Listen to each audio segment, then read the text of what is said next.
lo que tenemos para el día de hoy. Voy a retomar un poco, ¿cierto? En lo que nos quedamos hace 8 días. Entonces un momento, ya estoy grabando, ¿no?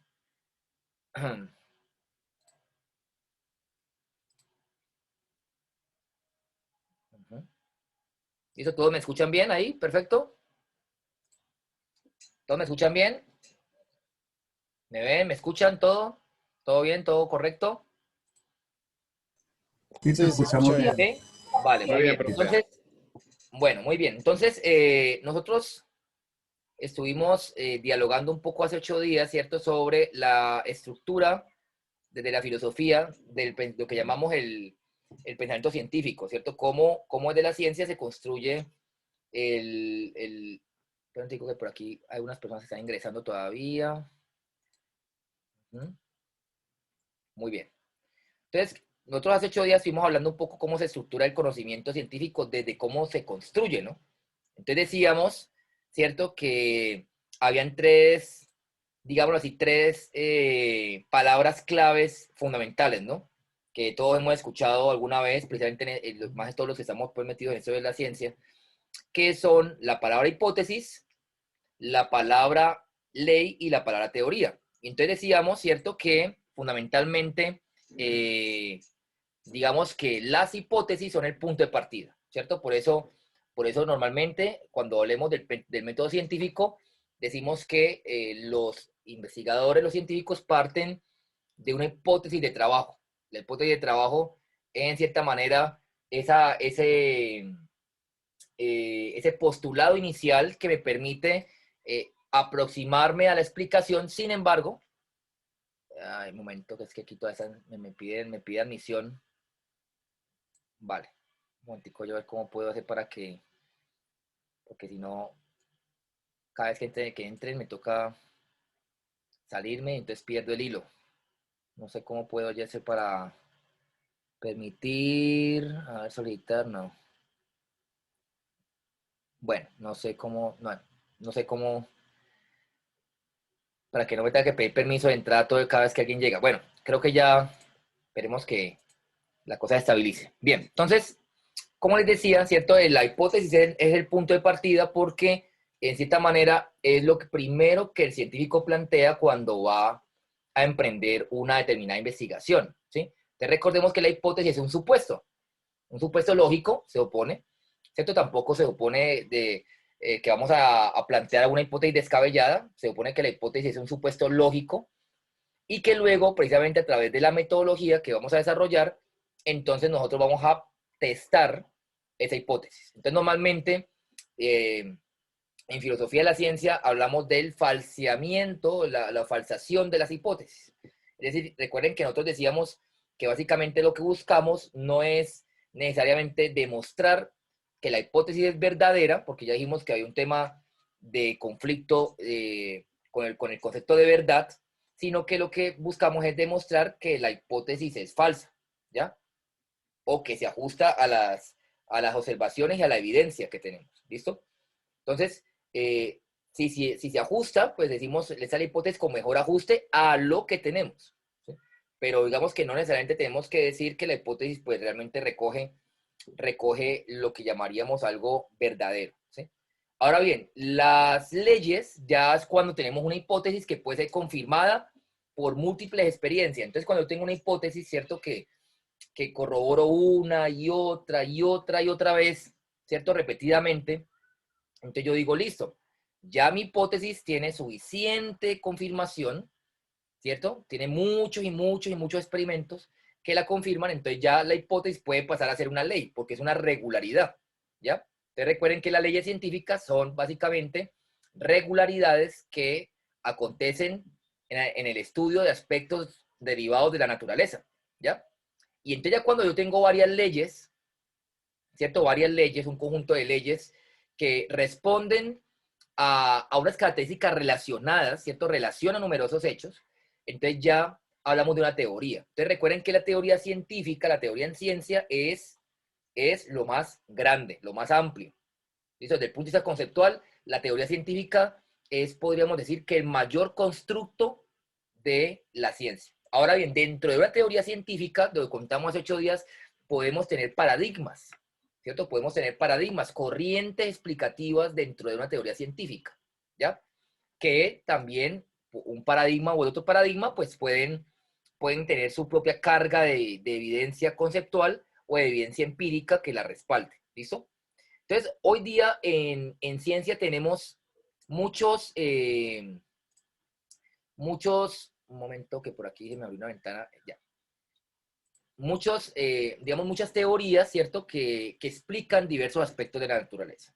Entonces tenemos la teoría de la tectónica de placas, es un ejemplo de ella, que por ejemplo nos logra explicar muchísimos aspectos de la geología que vemos hoy día en el planeta. Entonces la tectónica de placas me permite entender aspectos que van desde los terremotos, ¿cierto? Hasta la formación de las montañas, hasta la formación de los continentes, hasta el comportamiento de los volcanes, ¿sí? La teoría tectónica de placas, por ejemplo, es un marco amplio que me permite explicar diversos hechos de la naturaleza, ¿sí? Lo mismo pasa con la teoría de la evolución, lo mismo pasa con la teoría electromagnética, lo mismo pasa con la teoría del Big Bang, ¿cierto? Entonces las teorías científicas son constructos amplios, ¿cierto? Es muy importante que no se nos olvide que abarcan numerosos hechos, o sea, explica muchas cosas. Una teoría no solo explica algo muy concreto, sino que una teoría tiene que ser capaz de generar un marco explicativo amplio, amplio y también muy contundente, ¿no? Entonces eso es muy importante. Entonces normalmente la teoría científica, digamos que es como una casa, ¿cierto? Es como una casa, y las leyes serían como los pilares o las columnas sobre los que se sustenta esa casa, ¿ya? Entonces esa es como sería como la diferencia, ¿ya? Y las hipótesis son el punto de partida de estos pilares, ¿listo? Entonces normalmente eh, una ley también, decíamos hace 8 días, ¿cierto? Que de acuerdo a qué tan regular sea su resultado, en muchos casos hemos logrado expresarla de manera matemática. Por eso es que decíamos que las matemáticas son una ciencia formal, porque permiten, ¿cierto? Permiten la formalización del lenguaje científico, ¿sí? Entonces, básicamente la ley científica, pues digamos que se puede llegar a expresar en algunos casos en forma de una ecuación, como lo vemos, por ejemplo, en muchas leyes físicas, ¿cierto? Las leyes de la ley de la dinámica de Newton, por ejemplo. Entonces, digamos que las leyes de la dinámica, pues pueden tener una expresión matemática, ¿cierto? Por ejemplo, la segunda ley de la dinámica, la de igual fuerza, masa por aceleración, pues es un ejemplo, ¿cierto? O la ley de los gases ideales, o bueno, muchas leyes que tenemos en ciencia se pueden expresar de manera matemática. Sin embargo, y eso también es muy importante, ¿listo? Hay leyes que no necesariamente se expresan de manera matemática, ¿sí? Y entonces normalmente se pueden llamar postulados, ¿sí? Como por ejemplo sucede en el caso de los postulados de la teoría celular, ¿sí? De los postulados de la teoría celular serían equivalentes a leyes de la teoría celular, ¿sí? Entonces, ¿por qué? Porque son regularidades. Así como es una regularidad, ¿cierto? Pues la ley de la gravitación, ¿cierto? Siempre, digamos, siempre los experimentos van a dar un resultado similar, ¿cierto? Hay una regularidad, ¿cierto? En los postulados de la teoría celular, ¿cierto? Y yo voy a revisar cada uno de los organismos vivos, pues yo qué voy a encontrar, pues que todos los organismos están hechos de células, ¿cierto? Y eso hasta el momento, pues, se ha cumplido. Esa hipótesis, ¿cierto? Yo me puedo plantear como hipótesis eso. Pues voy a mirar si los organismos están hechos o no están hechos de células, ¿cierto? Y entonces yo siempre entro a mirar, a intentar falsear eso. Yo digo, bueno, ¿qué tal que estén hechos de otra cosa? Podría yo decir. Pero hasta el momento todos los organismos que revisamos, todos tienen células. Y el funcionamiento y el concepto, la teoría celular, ¿cierto? Que es fundamental en la biología, pues explica muchos hechos, ¿cierto? De lo que sabemos hoy de los organismos. Entonces la teoría celular, pues permite la explicación de muchos aspectos de la fisiología, de la bioquímica, de la biología molecular, de la anatomía, ¿sí? De la histología. Es decir, en ese concepto de célula, pues fundamentalmente gran parte de las ramas o los campos de la biología, pues, ¿cierto? Se caerían, no tendrían sustento alguno, ¿sí? Porque, por ejemplo, cuando hablamos de un tejido, pues partimos de la definición de célula. Cuando hablamos de expresión genética, partimos también de la expresión del concepto de célula. Inclusive, fíjense que el concepto de célula va muy ligado al concepto mismo de vida, ¿no? Que también es algo bien interesante. Entonces, fíjense que una ley entonces no necesariamente se tiene que expresar de manera matemática, ¿ya? No necesariamente. Porque claro, yo como hago una ecuación, ¿cierto? Para anunciar que un ser vivo, ¿cierto? Se va a estar siempre constituido por una o más células, ¿cierto? Eso yo como lo expreso. Pero eso es una ley biológica en ese caso, ¿ya? Básicamente también podríamos expresar de una manera conceptual. Fíjense, ahí tenemos un ejemplo para la tectónica de placas, ¿cierto? Una ley particular de la tectónica de placas es, en los bordes de las placas se produce la mayoría de la actividad geológica interna, ¿sí? Eso es una parte específica, ¿cierto? Que normalmente las leyes hacen referencia a aspectos específicos, ¿sí? Esa es una característica de las leyes, ¿ya?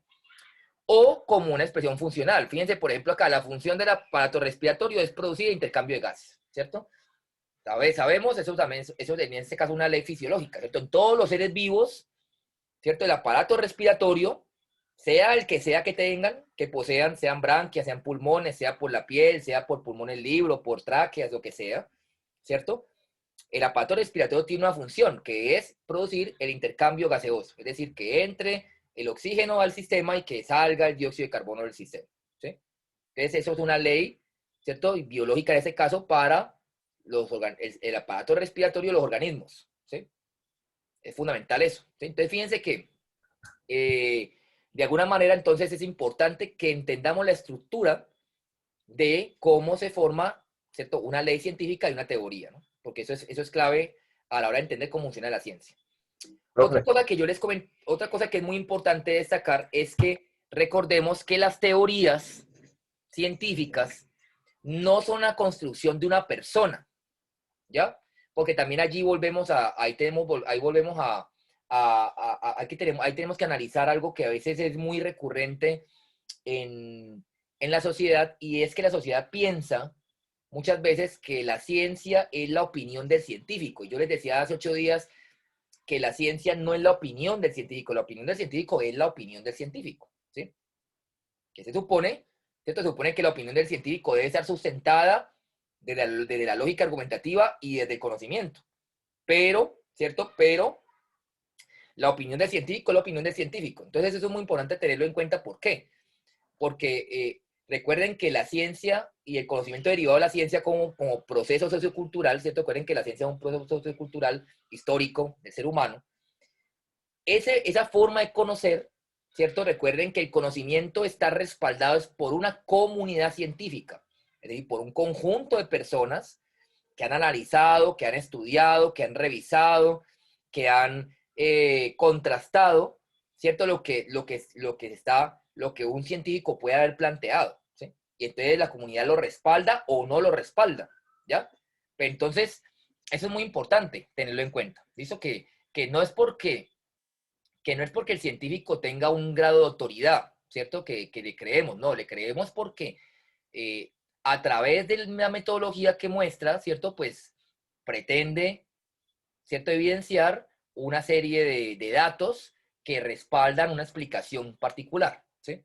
Entonces eso es muy importante. ¿Listo? César, ¿iba a comentar algo? Que por aquí vi que levantaste la mano. Sí, profe, un aporte, no sé, igual. Dale. Eh, lo más interesante de lo que usted está contando, que a mí me causa mucha intriga y también me causa también como, ¿cómo se dice? Mucha expectativa es aquí, por ejemplo, en esta diapositiva que estás mostrando, esto es lo que hemos aprendido nosotros en la escuela y se enseña desde sextico hasta la universidad. Y lo más interesante es que estamos hablando de nosotros, que este curso, por ejemplo, que usted está brindando es un curso para acercar a la gente del común a la ciencia. Uh-huh. Eh, pero, por ejemplo, usted explica lo de la ley y lo de la teoría, y ya hablando de la teoría como algo amplio, ¿cierto? Que puede determinar inclusive la manera en que vemos el mundo, que actuamos en él, tanto la gente científica como la gente del común, que es la misma gente. Eh, entender, por ejemplo, que esa teoría también cambia y que, como usted dice, no es una situación, sino que son muchas situaciones determinadas ya por un método cierto de conocimiento. Uh-huh. O sea, estar, por ejemplo, hoy creyendo que la Tierra es el centro del universo y en 100 años saber que la Tierra ya no es el centro del universo y que de acuerdo a ese pensamiento cambia la dinámica de comprensión del mundo. Entender, por ejemplo, que hace 10 años Plutón ya no era un planeta, ahora volver a aceptar que Plutón ya es un planeta. Eh, Enseñar a los estudiantes que el modelo de Dalton era entender pues, el asunto del pudín y no sé qué. Ahora estamos en el modelo mecánico cuántico. Primero que la luz era una partícula, ahora que se comporta como onda, después entender que se comporta como partícula y como onda. La ciencia, por ejemplo, que los mismos científicos entiendan ese cambio, ¿cierto? Que hagan conciencia de eso. Es una cosa increíble, pero lograr que la gente del común también comience a entender ese asunto es mucho más complejo e increíble porque pues allí se muestra, como usted lo está diciendo, que realmente la ciencia es una actividad ¿cómo se puede decir? Autotransformada, se autotransforma, ¿cierto? Y Sí. ella misma se autotransforma y que de acuerdo a la cercanía a la realidad que cada vez cree uno que está más cerca, pero realmente no es así, es lo que determina su dinámica y que además es social y es cultural, y que como cambia la cultura, cambia la sociedad y viceversa, pues eso es una cosa muy, muy, muy interesante. Muy bien, César, no, gracias por el aporte. Definitivamente, pues tienes mucha razón en ese sentido, ¿cierto? Precisamente muchas veces, y yo que me formé en una carrera de ciencias, por ejemplo, en los currículos, y los compañeros que estén aquí de pronto que vengan de una carrera de ciencias, me podrán decir si miento o no, pero muchas veces en los currículos, por ejemplo, de nosotros no tenemos un curso, por decir algo, de filosofía de la ciencia, que sería fundamental, por ejemplo, para los físicos, para los biólogos, para los químicos, un curso de filosofía o historia de la ciencia. ¿Por qué? Porque precisamente muchas veces ni los mismos científicos, ni los mismos que nos hemos formado en ciencia, a veces logramos comprender la estructura, ¿cierto?, de cómo funciona el conocimiento científico. Entonces, a veces, te volvemos a lo mismo. La biología es lo que está en los libros de biología, ¿cierto? No. Hay que entender que las ciencias y la ciencia con C mayúscula es un proceso humano de construcción de conocimiento a partir de esa indagación constante que hacemos de la naturaleza y de nuestro propio entorno, ¿no? Pero entonces, lo que tenemos básicamente representado en las teorías son marcos explicativos muy amplios que nos permiten, por ejemplo, entender un aspecto o diversos aspectos relacionados de la naturaleza. Entonces quería poner un ejemplo que es muy, muy interesante porque, como tú lo mencionabas, César, es algo que, fíjense, se ve en el colegio y se ve en la universidad, ¿sí? Que es el caso del átomo, ¿cierto? La teoría atómica, ¿ya? Entonces fíjense que la teoría atómica, el planteamiento del átomo como concepto mental, viene desde los griegos, viene desde Leucipo y Demócrito, ¿sí? Viene de los griegos, ellos lo plantearon desde un punto de vista mental, ¿sí? Sin embargo, evidentemente, ¿cierto? La realidad atómica, digámoslo así, pues tuvo que pasar mucho tiempo para que realmente se consolidara, ¿sí? Pero entonces lo que yo quiero que ustedes vean es que la teoría atómica que conocemos hoy día ha tenido un proceso de transformación. Como decía César, la ciencia es un proceso que cambia, no es estática, ¿ya? La ciencia básicamente es un proceso humano que se va construyendo a sí mismo, se va autoevaluando, se va automejorando, ¿sí? Pero obviamente siempre se puede mejorar más. Entonces fíjense, el átomo, la teoría atómica o el concepto del átomo, digámoslo así, ¿cierto? Porque digamos la teoría atómica, obviamente cuando comienza el concepto del átomo no era teoría, fíjense, ¿sí? Partió unas hipótesis por allá de Leucipo y Demócrito que pensaron, bueno, y si cogemos una roca, ellos pensaban mentalmente, y la partimos, ¿cierto? Una roca la partimos en dos, salen dos rocas. Y luego cogemos cada roca y la partimos otra vez. Y luego la partimos otra vez. Entonces, me imagino que ellos pensarían así, como diríamos nosotros, se hacían pajas mentales, ¿cierto? Y entonces pensaban en coger una roca y partirla y partirla y partirla y partirla. Y entonces ellos dirían, bueno, ¿será que ese proceso de partir la roca una y otra vez, en donde tú vas a tener una roca cada vez más pequeña, ¿sí o no? ¿Hay un límite para ese proceso? O sea, que yo puedo partir la roca infinitamente, ¿cierto? Entonces fíjense cómo a partir de un razonamiento de esos filósofos, volvemos a lo mismo, por eso es que la filosofía es la madre de la ciencia, ¿ya? Nació, ¿cierto? Nació ese concepto, pero que fue inicialmente, ¿qué? Aquí, ¿cierto? E inicialmente, pues podríamos decir que en el momento fue una hipótesis, porque de hecho por eso es que mucha gente como que rechazó el atomismo, mucha gente no veía viable ese concepto, ¿sí? Entonces, claro, ya fíjense que tuvimos que esperar un resto de tiempo, ¿cierto? Que estamos hablando de Leucipo y Demócrito antes de Cristo, Tuvimos que esperar mucho tiempo para que llegaran las primeras ideas que pudieran ser contrastables a la luz de los experimentos, ¿sí? Prácticamente siglo XIX, fíjense, ¿sí? Entonces ahí llegan los modelos de Dalton, los modelos de Thomson, ¿cierto? Todos los modelos que nos enseñan en el colegio cuando vemos los modelos atómicos, pero hay que entender que básicamente los modelos atómicos van construyendo, el desarrollo de los modelos atómicos es el reflejo de lo que llamaríamos la construcción de una teoría científica, ¿sí? Aquí en esto podemos ver la construcción histórica, la gesta histórica humana de una teoría científica, ¿sí? Entonces, fíjense, claro, para la evidencia de 1903, o para la evidencia de 1800, o para la evidencia de 1904, ¿cierto? Pues ese modelo funcionaba. O sea, ese modelo que es una hipótesis en su momento, ese modelo funcionaba para esa evidencia. Pero ¿qué pasó? ¿Cierto? Fíjense que cada vez el modelo fue cambiando, pero no es porque los físicos atómicos y los químicos dijeran, no, vamos a cambiar el modelo porque ya se pasó de moda, ¿cierto? Como si fuera esto la moda de los modelos. No, ¿cierto? No. Básicamente el modelo fue cambiando porque la evidencia también fue llegando evidencia nueva. Y la evidencia la evidencia es lo que marca la parada en la ciencia. ¿Sí? La evidencia es mi respaldo, ¿sí? Porque uno podría decir tan lindo el modelo del sistema solar, el modelo planetario, pero pues el modelo planetario pues puede servir por eso es que en el colegio se lo utiliza la gente, ¿cierto? Entonces dibuja las órbitas y los electroncitos y todo, porque puede servir para entender el enlace covalente, por ejemplo. Pero el modelo planetario, ya a otro tipo de preguntas, ese modelo no va a poder explicarlo, ¿sí?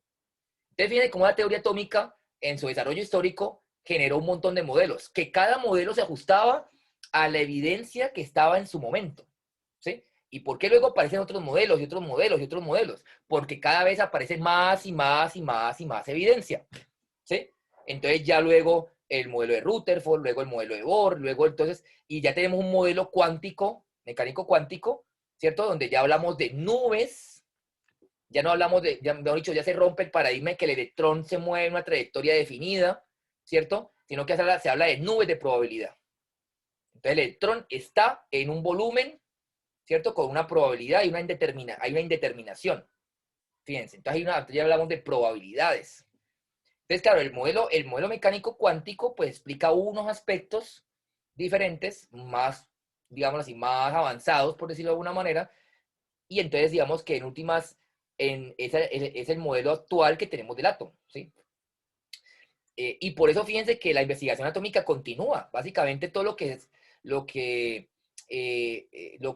conocemos hoy de cómo funciona la química, pues explica precisamente gracias a los modelos actuales modernos, ¿sí? Por ejemplo, la teoría del enlace químico de orbital molecular, básicamente lo que explica se explica es por el modelo actual, ¿cierto? Mecánico cuántico, ¿sí? Que permite explicar, no soy químico, pero permite explicar determinados procesos de enlace químico que son fundamentales. Entonces lo que quiero que ustedes vean es que la teoría atómica es una construcción histórica. Fíjense, desde 1803 que llegó ese modelo de Dalton de la bolita, ¿cierto? Donde los átomos eran bolitas, ¿cierto? Y fíjense que, por ejemplo, el modelo de Dalton de la bolita puede seguir siendo válido bajo ciertos objetivos didácticos, ¿cierto? Cuando yo hago un modelo, ¿cierto? Por ejemplo, yo quiero representar un aminoácido, pues yo cada átomo lo represento como una bolita, ¿sí o no? En un esquema tridimensional, ¿sí? Y si yo quiero explicar el enlace, pues yo a veces utilizo el modelo planetario, ¿sí? Entonces miren que cada modelo puede ser útil para entender determinadas cosas del átomo, ¿sí? ¿Ya? A pesar de que de pronto los modelos más viejos pues no sean lo más verosímiles posibles con respecto a la evidencia de la realidad, pero sí me pueden servir para entender, ¿cierto? Para entender determinados aspectos de la naturaleza, ¿ya? Entonces el átomo y la teoría atómica no se construyó con base en una persona. No llegó Dalton y dijo un día, tengan la teoría atómica, aquí está. No. Miren que la teoría atómica es la construcción de mucha gente, ¿sí? De mucha gente que aportó, deconstruyó y construyó. Fíjate, por ahora hablamos de deconstruir. que es diferente a destruir, ¿sí? Es básicamente tomar lo que está, transformarlo y generar algo nuevo, ¿sí? Que en últimas de esa manera es que funciona la ciencia. La ciencia va deconstruyendo cosas y va construyendo cosas nuevas. ¿Con base en qué? Con base en la nueva evidencia que va apareciendo. Entonces, así como la teoría atómica, pues no es que la inventó Bohr, ¿cierto? No es que la inventó Rutherford, no es que la inventó Thomson, no es que la inventó Dalton, ¿cierto? No, todos ellos contribuyeron en la construcción de la teoría atómica. ¿Sí? Todos ellos contribuyeron, ¿sí? Cada uno en su momento histórico. ¿Sí? Es lo mismo que pasa con la teoría de la evolución. No es que Darwin llegó y dijo, tengan la teoría de la evolución, aquí está, alábenme. No, Darwin publicó un artículo con Wallace, ¿cierto? Por ahí en 1858 ellos publicaron un artículo. Como hoy lo puede hacer cualquier científico, publica un artículo, ellos publicaron un artículo, luego Darwin publicó un libro y tuvo mucho éxito. También, de hecho, fue por eso es que Darwin adquirió más visibilidad que Wallace. Pero entonces, pero no es que Darwin, el libro de Darwin no se llama Teoría de la Evolución, ¿sí? Ni el artículo de Darwin y Wallace se llama Teoría de la Evolución, ¿sí? ¿Sí? Ellos plantean allí unas ideas de la selección natural, con una evidencia y tal, ¿sí? Pero la teoría de la evolución era algo que, es algo que se construyó, ¿cierto? Prácticamente en los últimos 2 siglos, ¿sí? Desde por allá, desde Lamarck, que fue el que empezó a hablar de evolución. Porque antes de Lamarck nadie se atrevía a romper el paradigma ¿de qué? Precisamente que todo arranca con ideas, con pensadores que rompen paradigmas desde las ideas. ¿Cierto? Así como los griegos llegaron y pensaron un día en que partir piedras, ¿cierto? Hasta dónde podíamos llegar, ¿cierto? Pues en un momento Lamarck fue importante porque él logró visualizar que las especies no son algo, no son algo estático, fíjense, sino que las especies podían cambiar y que el ambiente era fundamental en ese cambio.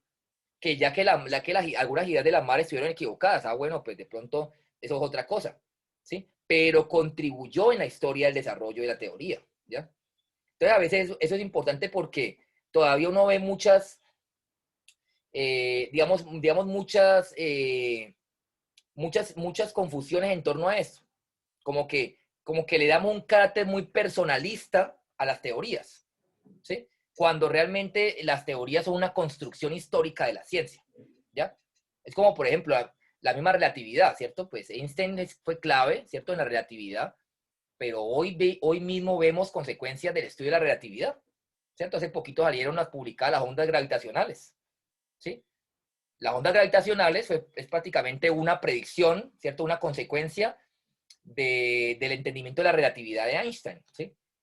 Y Einstein ya está más muerto que, ¿cierto? Ya lleva más de 50 años muerto, ¿sí?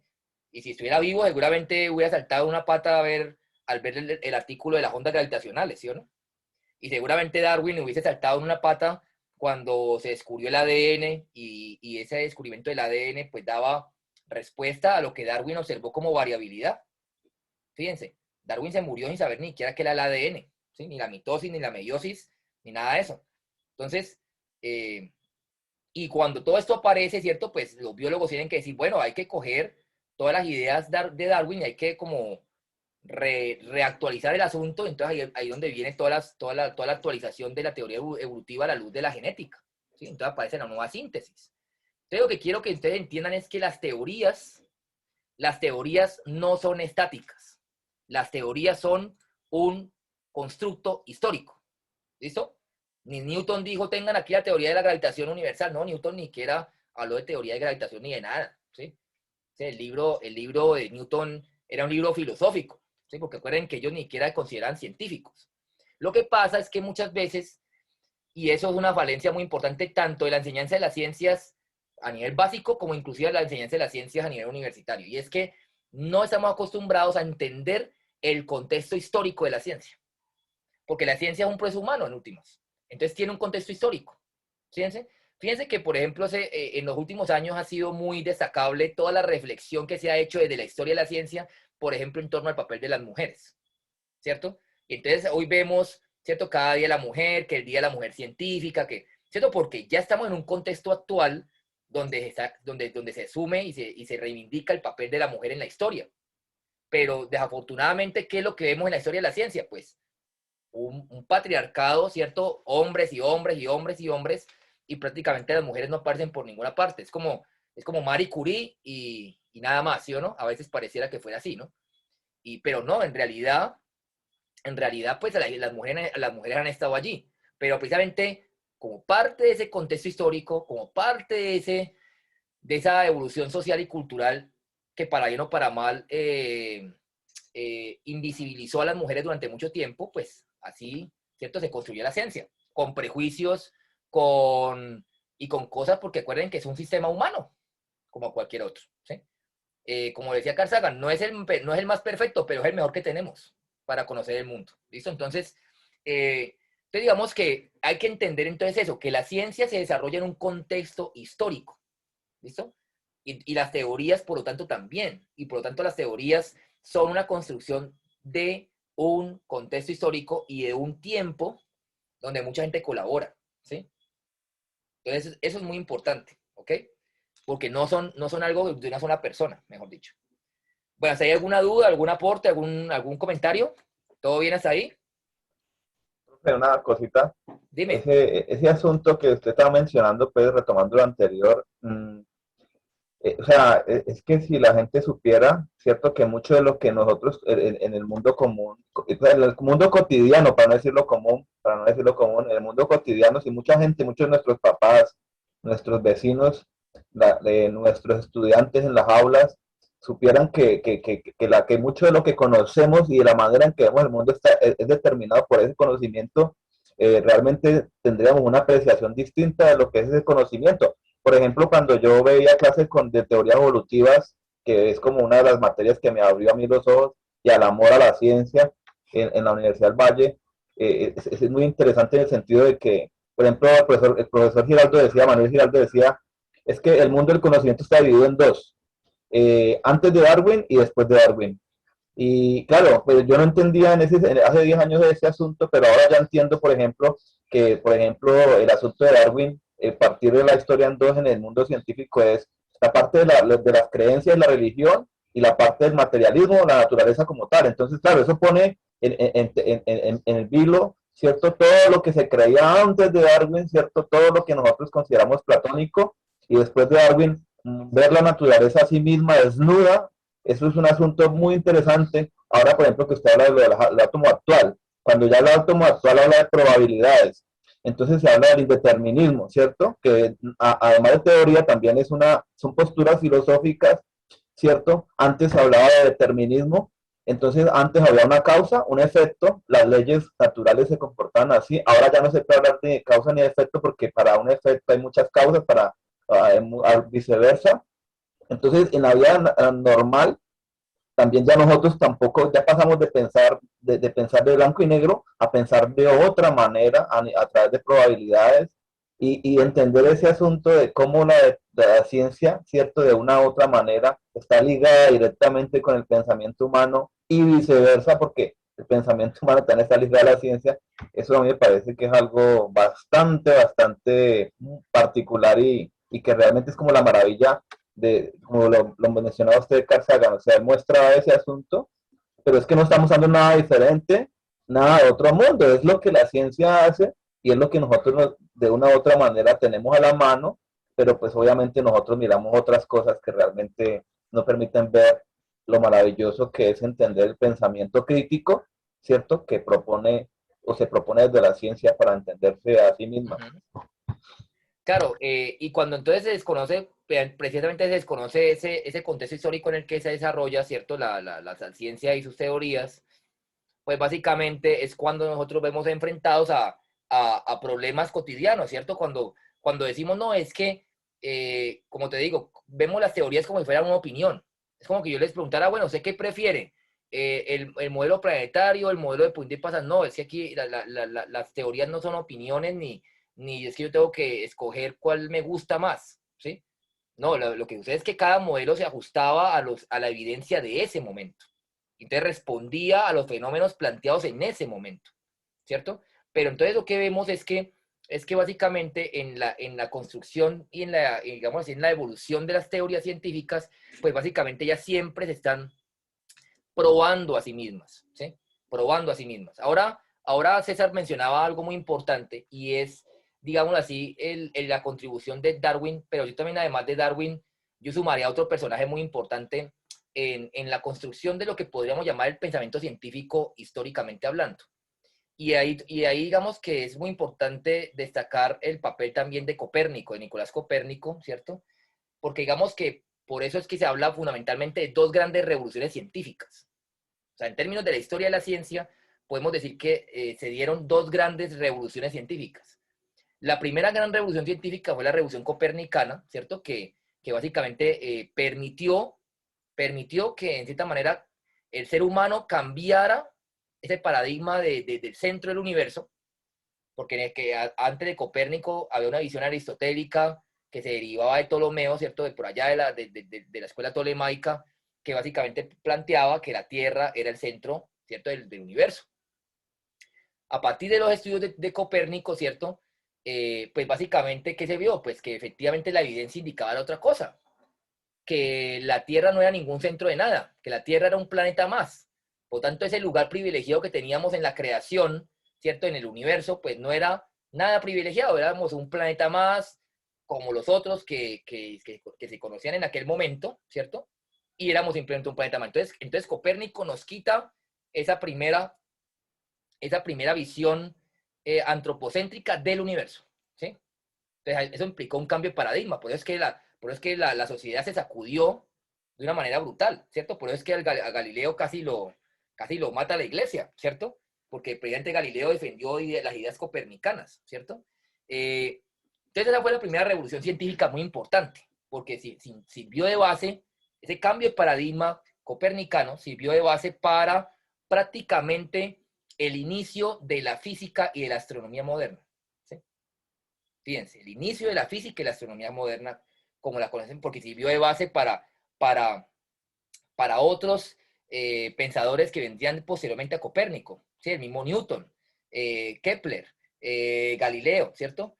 Digamos que gran parte del desarrollo de la física, de esa física clásica, por decirlo de alguna manera, pues se debe fundamentalmente a ese punto de partida con la revolución copernicana, ¿sí?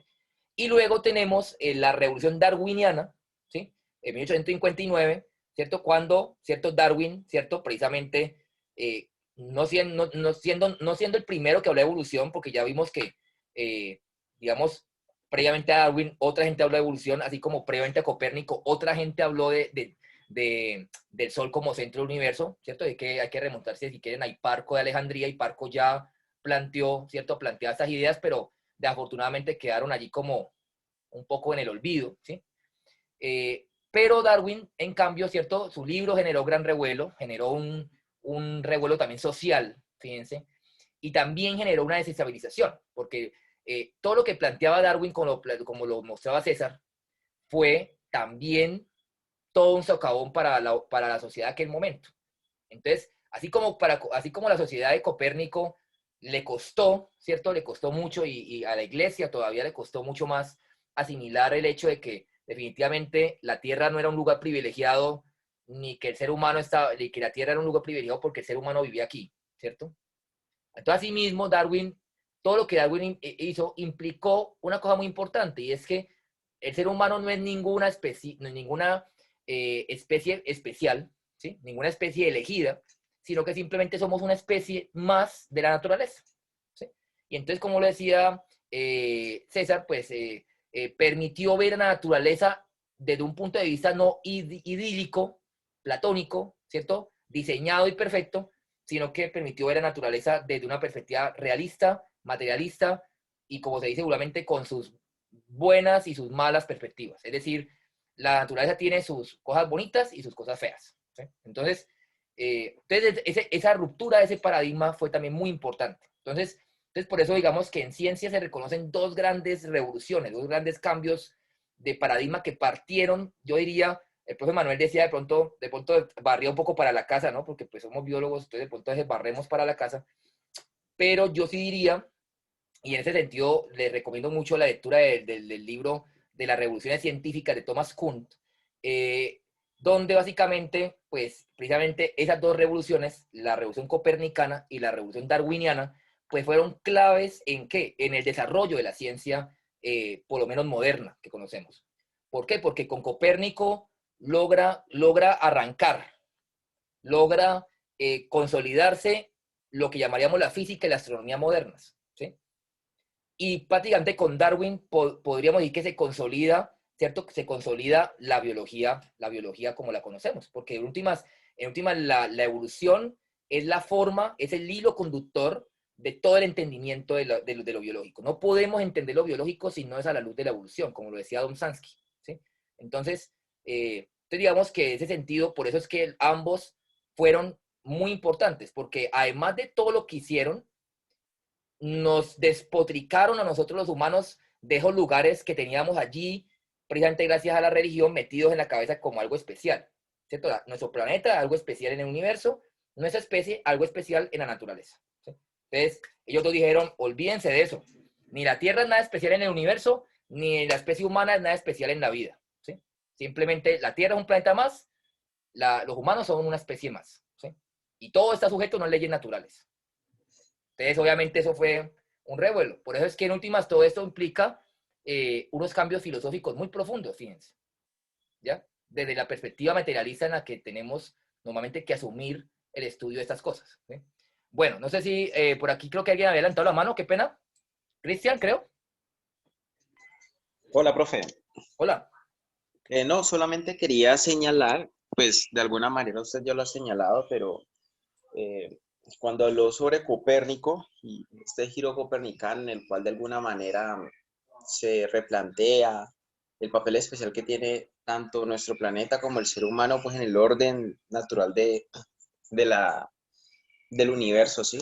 Recordaba que Galileo fue pues un personaje muy interesante en el sentido de que si bien Copérnico instauró esta semilla de la revolución, ¿sí? En el sentido de que quita esta concepción, digamos, divina y especial, por ejemplo, del planeta respecto a los demás planetas. Galileo lo consolida en el sentido que creo que en la figura de él hay como una transición de la explicación de cómo funciona la naturaleza desde el punto de vista filosófico a cómo se puede como empezar a entender y contrastar esos pensamientos, pero ateniéndose a lo que la evidencia demarca, porque pues en Galileo se puede ver pues de una manera mucho más precisa eh, este, este punto de inflexión, siento yo, de una transición hacia lo que actualmente se conoce como el pensamiento o el método científico, dado que él empieza a contrastar estas explicaciones de orden netamente racionales y filosóficas, por ejemplo, de Aristóteles y cómo funcionaba, por ejemplo, ciertos principios mecánicos y cinemáticos, y él los pone a prueba, de tal manera que empieza esta, yo le diría, cultura científica de que tenemos que empezar a contrastar nuestros razonamientos, que pues en el orden de lo que estamos viendo en clase son las hipótesis, ¿correcto? Nuestras hipótesis, y tomar en cuenta lo que demarque pues la evidencia por medio de, por ejemplo, los montajes experimentales, para ver si éstas se corresponden o no con los fenómenos naturales y de esa manera empezar a ver qué tan viables son.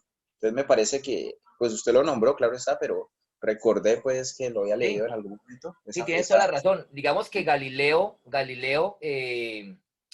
recoge el testigo de Copérnico. Porque sí, ¿qué pasó con Copérnico? Copérnico pasa algo bien particular, y es que Copérnico, digamos que no recogió lo que sembró, por decirlo de alguna forma. Copérnico, no sé si ustedes saben la historia, pero el tema con Copérnico fue algo bien paradójico, y es que, bueno, Copérnico desarrolla todo un planteamiento, ¿cierto? En su libro Las esferas de la bóveda celeste, creo que su traducción como el castellano sería más o menos esa, y, y básicamente Copérnico prácticamente publica su libro y prácticamente muere. Es decir, que él no alcanza a ver como atestiguar prácticamente como todo el despliegue pues que su impacto generó, ¿sí? Precisamente serían luego las personas que sucedieron, ¿cierto? Las que de alguna manera generarían ese impacto en últimos.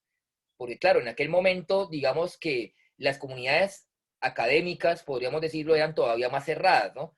Digamos que cuando hablamos de Darwin, ya, por ejemplo, las comunidades académicas son un poco más amplias. Por lo volvemos a lo mismo, ¿no? Hay que entender el contexto histórico. No es lo mismo el contexto del siglo XIX, ¿cierto? Por ejemplo, en el siglo XIX ya existía la Royal Society de Londres, ¿sí? Que es una academia científica de las más antiguas del mundo, pero ya estaba muy establecida, ¿sí? Entonces la Royal Society ya era toda una institución muy grande, muy robusta, ¿cierto? En la época darwiniana, ¿cierto?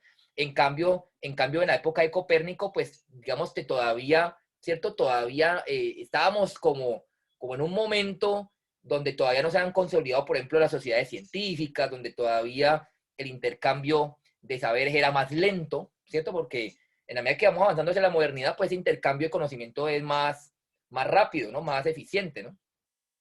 Entonces, claro, realmente la repercusión de Copérnico se va a ver mucho más adelante, pero Galileo fue fundamental por algo que tú comentas y que me gustaría recalcar acá, y que también por eso es que muchos autores hablan de Galileo como, podríamos decir que el padre de la ciencia moderna, ¿sí?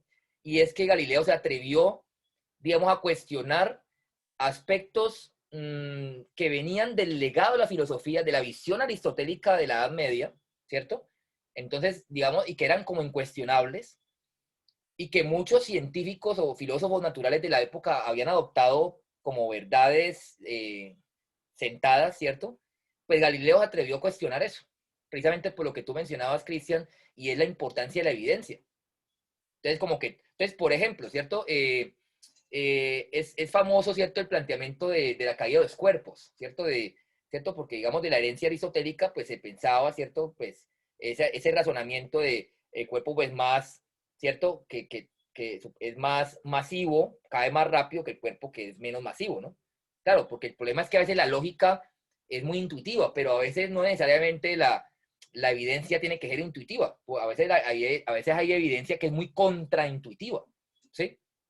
Entonces precisamente Galileo, ¿cierto? Que bueno, ya la forma como lo demostró algunos autores dicen que tiene cierto componente, pues, de mito y todo eso, ¿cierto? La famosa historia de que se subió a la torre de Pisa y que tiró, ¿cierto? La bala de cañón y la pluma, pero digamos que el hecho es que él puso a prueba algo que venía de la doctrina aristotélica y que, digamos, la gente lo creía, ¿cierto? Como dice, como dogma de fe, precisamente. Entonces él puso a prueba eso. Y entonces él se dio la tarea de experimentar, de revivir, el empirismo, ¿cierto? La importancia de la evidencia, del experimento, de tomar los datos, de hacer el análisis de esos datos. Entonces, por eso también el método científico prácticamente podemos decir que nace allí. Pero entonces fíjate que todo viene de esa semilla que plantó Copérnico. Eso es también importante, ¿sí? Pero claro, sin duda alguna el papel de Galileo Galilei fue supremamente importante, ¿sí? Porque además Galileo Galilei no solamente contribuyó en ese sentido, también Galileo Galilei fue de los primeros que, que en cierta manera contribuyó con la elaboración de instrumentos ópticos, ¿sí? Entonces, por ejemplo, Galileo, todo el mundo sabe que, ¿cierto? Que él inventó los primeros telescopios, pero también Galileo inventó los primeros microscopios, ¿sí? Entonces, digamos que Galileo fue muy importante porque no solamente logró, digamos, rescatar el empirismo en la ciencia, sino que además también, pues, innovó en su momento, pues, con instrumentación que permitía ir más allá de lo que los meros sentidos permitían, ¿sí? Galileo, por ejemplo, logró ver toda la geología lunar, ¿cierto? Y ver los detalles de la luna. Entonces logró romper un paradigma y es que se pensaba que los cuerpos celestes eran esferas perfectas de esa herencia platónica, ¿cierto? ¿Cierto? La perfección, ¿no? Entonces él vio la topografía de la luna y él vio la luna llena de golpetazos, ¿cierto? Y entonces, claro, él dijo, no, es que la luna no es una bolita ahí bien pulidita y bonita, sino que la luna tiene un montón de digamos, de irregularidades, ¿sí? Y también, entonces él pudo ver más allá y logró hacer los primeros dibujos de Saturno, ¿sí? Y entonces vio los anillos, ¿sí? Que pensó que al principio pensaba que eran las orejas, ¿no? Pero bueno, digamos que eso se parte precisamente de cómo ese espíritu indagador, pues arranca allí, ¿no? Y fue importante en el desarrollo de la ciencia moderna. También es importante decir que ese desarrollo de la ciencia moderna, ¿cierto? No hubiese sido posible si desde otros ámbitos también no se hubiese incentivado. Me explico. Hay que entender que en la Italia de aquel momento, ¿cierto? en Natalia por allá de 1400, en Natalia de 1500, pues ya habían unos aires de renovación en muchas academias, ¿cierto? Que se ven reflejados en el desarrollo del arte, de la filosofía, y entonces eso terminó repercutiendo en la ciencia, ¿cierto? Porque en últimas, digamos que en el medioevo, pues había un conocimiento. A veces la gente piensa que en el medioevo como que todo se congeló y como que todo fue oscuro, no, ¿sí? Sí hubo avances. Sí, la época medieval no fue algo tan oscuro como a veces la gente piensa, ¿ya? Donde la gente piensa que solamente dedicaron a quemar brujas y ya, no. Sí hubo avances, sí hubo desarrollo. Lo que pasa es que fueron avances muy aislados los unos de los otros. Y fueron avances que se concentraron en unas pequeñas élites religiosas, ¿sí?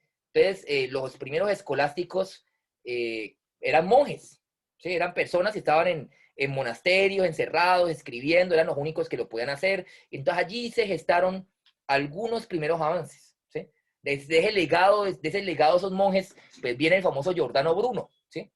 Que miren que se planteó unas ideas muy avanzadas en su tiempo, pero que desafortunadamente pues no logró ser reivindicado, no mucho tiempo después.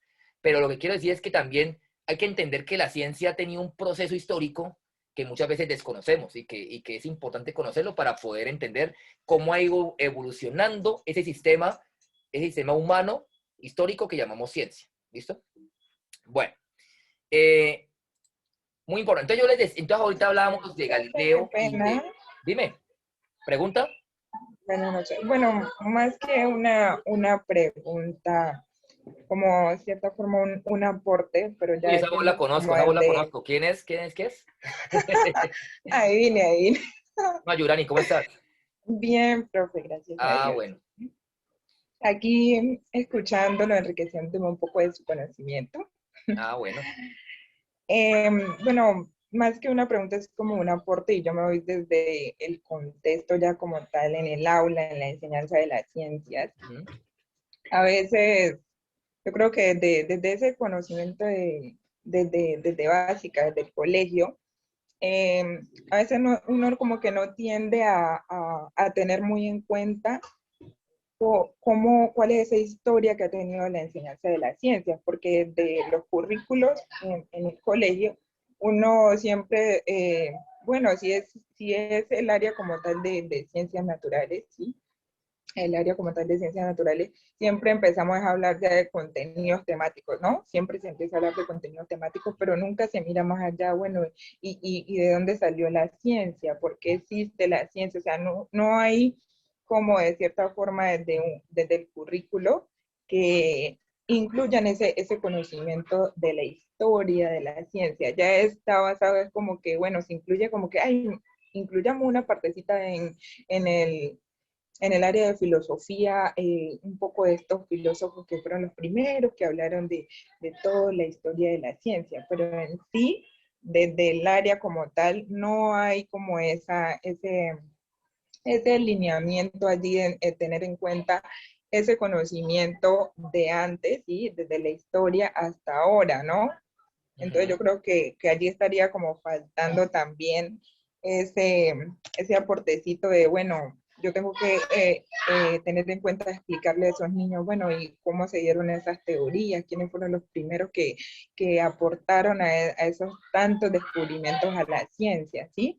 O sea, Ujú. el conocimiento está avanzando a medida que se plantean una cantidad de nuevas preguntas, ¿sí? Y de eso pues uno se basa en observaciones, en comparación, y todo ese método científico que uno le enseñan desde el colegio. Pero no nos estamos yendo como que más allá de promover ciertas propuestas a la cual pues los niños, los mismos niños la construcción de su propio conocimiento, como que se interrogan y vayan más allá de, bueno, ¿y cómo se dieron estos conocimientos que ahora el profesor nos está enseñando, estos contenidos temáticos? Tiene que haber ¿cierto? Desde la historia quienes empezaron a hablar de ello. Entonces eso es como algo que yo siempre me he fijado y creo que en el pregrado y ahora en la maestría como que uno se ha abierto a esos campos, ¿sí? De bueno, ¿y qué es lo que le está haciendo falta a esa construcción humana, como usted decía, que la ciencia es como esa construcción humana, ¿sí? y pensar desde esas teorías, incluir esas teorías que vienen desde esa construcción histórica de toda la ciencia, ¿sí? Porque es que el aprendizaje no se puede quedar solamente como en el resultado de esos procesos, de ese Exactamente. intercambio social, sino también tener en cuenta la historia, que a veces la estamos dejando muy de lado. Fíjate, Yurani, que tú mencionas algo muy importante, y es que, digamos que normalmente en la concepción de la ciencia natural, ¿cierto? A veces, y creo yo que desde la educación básica lo vamos viendo así, precisamente como la educación básica se ha enfocado, bueno, inclusive la universitaria, ¿cierto? Uno entra a un curso de física y es Newton y ¿cierto? Entonces, a veces el mismo sistema educativo como se ha planteado, pareciera como que nos mostrara que la ciencia ya es algo que está hecho y que ya, la ciencia ya está hecha, ya se hizo, ya se acabó, vamos a aprenderla, ¿sí? Y hay unos personajes por ahí, Newton, Darwin, Pasteur, no sé quién, y listo, ya la ciencia está hecha y ya no hay nada más que hacer. Cuando realmente la ciencia es un proceso que nunca acaba, que es dinámico, que está actuando ahora, ¿cierto? Que es un proceso que no para, ¿ya? Entonces, normalmente termina el estudiante a veces de bachillerato pensando que la física es solamente eso que le enseñaron en el colegio, que la biología es eso que le enseñaron en el colegio y que la química es eso que le enseñaron en el colegio, que la astronomía es eso que le enseñaron en el colegio. Y eso que ya vemos que algunas ciencias ni siquiera son incluidas en el currículo, ¿cierto? Por ejemplo, aquí en Colombia, a diferencia de otros países, por ejemplo, aquí no hay enseñanza de la geología ni de la astronomía, ¿sí? En otros países hay ciencias de la Tierra, por ejemplo. Entonces ahí por lo menos algo se puede abordar de estas áreas, ¿sí? Y aquí ni siquiera eso existe. Entonces fíjense que Sí, eso, exacto, a por eso ejemplo, quería llegar, claro, entonces eso es de muy grave falta porque de cultura. la gente no entiende de dónde sale ese conocimiento que le están enseñando, ¿cierto? Entonces termina la gente asumiendo, tragando entero, digámoslo así, unos conocimientos que vienen de un proceso de indagación, de un método de la ciencia. Y aquí yo quiero también decir algo de una manera muy contundente, y eso también a qué se debe. Eso se debe al aislamiento que existe y muchas veces también a la apatía que existe frente a la visión interdisciplinar y transdisciplinar de las ciencias en general, ¿sí? Cuando tenemos esa visión de que las ciencias naturales son acá y las ciencias sociales son allá, ¿sí? Y no entendemos que es importante tener una visión general de las cosas, porque en últimas, fíjense que nosotros si no entendemos el contexto histórico, ¿cierto? En el que sucede la ciencia, pues nos quedamos un poco como en el aire, ¿cierto? Nos quedamos en el aire, porque en últimas no entendemos qué estaba sucediendo en aquel momento para que sucediera lo que sucedió, ¿cierto? Entonces fíjense que, y por eso les decía que en la enseñanza de las ciencias, tanto a nivel básico como a nivel universitario, a nosotros, nosotros no abordamos en ningún momento nada relacionado con la historia de la ciencia, que precisamente nos permitiría integrar, ¿cierto? Precisamente esa dimensión social, cultural, ¿cierto? De un contexto largo de tiempo en cómo se desarrollaron, ¿cierto? Cómo se fue desarrollando la ciencia, cómo se fueron desarrollando las diferentes teorías científicas que tenemos. Entonces, fíjense que definitivamente es muy importante que ese tipo de cosas nos hagan replantearnos, por lo menos a los que estamos en el sector educativo, pues nos hagan replantearnos las cosas. Yo les comento algo particular mío, ¿sí? Cuando yo tengo la oportunidad normalmente en la universidad de dictar el curso de biología general, ¿cierto? A veces yo lo he dictado en la Universidad de Santiago de Cali y en la Universidad del Valle. Entonces, cuando yo dicto biología general, ¿cierto? Prácticamente las 2 primeras clases de biología general yo me dedico a hablar de esto, fíjense, porque no hay espacio. Normalmente la gente no entiende. Yo no voy a arrancar a hablar de biología hablando de la célula directamente. Yo necesito que la gente entienda qué es la biología, cómo se construye el conocimiento científico, ¿cierto? Esto es importante, que es una hipótesis, que es una ley. La gente luego llega a física y le hablan las leyes de Newton y la gente no sabe ni qué es una ley. Y por eso luego se gradúan pensando que la ley es lo más alto que hay en ciencia y que la teoría es algo incierto. Imagínense, fíjense. Entonces hemos pasado por un montón de datos, porque al final a veces la ciencia termina siendo datos, ¿cierto? Y entonces a veces evaluamos al que mejor se aprendió los datos, pero no el que mejor piensa científicamente. Porque también ahí volvemos a lo mismo. la ciencia se volvieron datos, ¿cierto? El que aprendió la tabla periódica, el que aprendió las fórmulas químicas de memoria, el que aprendió las fórmulas de física de memoria, y metió los números ahí y escupió el resultado, el que aprendió los nombres científicos de memoria, ¿cierto? Entonces, fíjense que hay que romper ese paradigma, ¿sí? De que la ciencia simplemente son un montón de contenidos y de conceptos que son importantes, obviamente, pero más que eso, tenemos que ser capaces de pensar y de razonar con ese conocimiento, ¿sí? De generar hipótesis todo el tiempo, ¿sí? Pero hipótesis lógicas, hipótesis que tengan sustento, pues, en el conocimiento, ¿sí? Entonces, eso es a lo que tenemos que nosotros, por lo menos los que estamos en la educación, ¿cierto? Tratar de incentivar en los estudiantes, y los que no estamos en la educación, pues también ir cogiendo ese tipo de hábitos, porque desafortunadamente el sistema educativo no ha respondido a esto, y por eso tenemos una sociedad analfabeta científicamente, ¿sí? Eso es lo que estamos viendo hoy. Fíjense que hay gente que no quiere vacunarse. Es una sociedad analfabeta científicamente. Gente que piensa que la Tierra es plana. Es una sociedad analfabeta científicamente, ¿sí? Entonces, eso es algo que nosotros como sociedad tenemos que replantearnos. Bueno, creo que alguien iba a comentar algo por acá. ¿Alguna participación? Sí, con respecto a lo que dice la compañera profe, claro, uno como maestro, por ejemplo, de niños pequeños y ahora en la universidad también que tengo la oportunidad, uno cuando es profesor de ciencias y cuando asume, por ejemplo, el plan de clase, el plan de que va alineado con el plan de aula y a nivel curricular, entonces uno sabe que tiene que enseñar célula, organismo, ecosistema, ¿cierto? Y dentro del concepto de célula tiene que trabajar fisiología, morfología, y dentro de la fisiología unas cosas, dentro de morfología otras cosas. Entonces es como pasar para llegar al concepto 10, entonces hay que pasar por el 1, 2, 3, 4, 5. Cuando el niño pasa del 1 al 10, se da cuenta de que pasó por un resto de conceptos y que al final ese conocimiento de una u otra manera, pues realmente no le sirvió para nada, porque pues lo conceptual es totalmente distinto, ¿cierto?, a lo vivencial.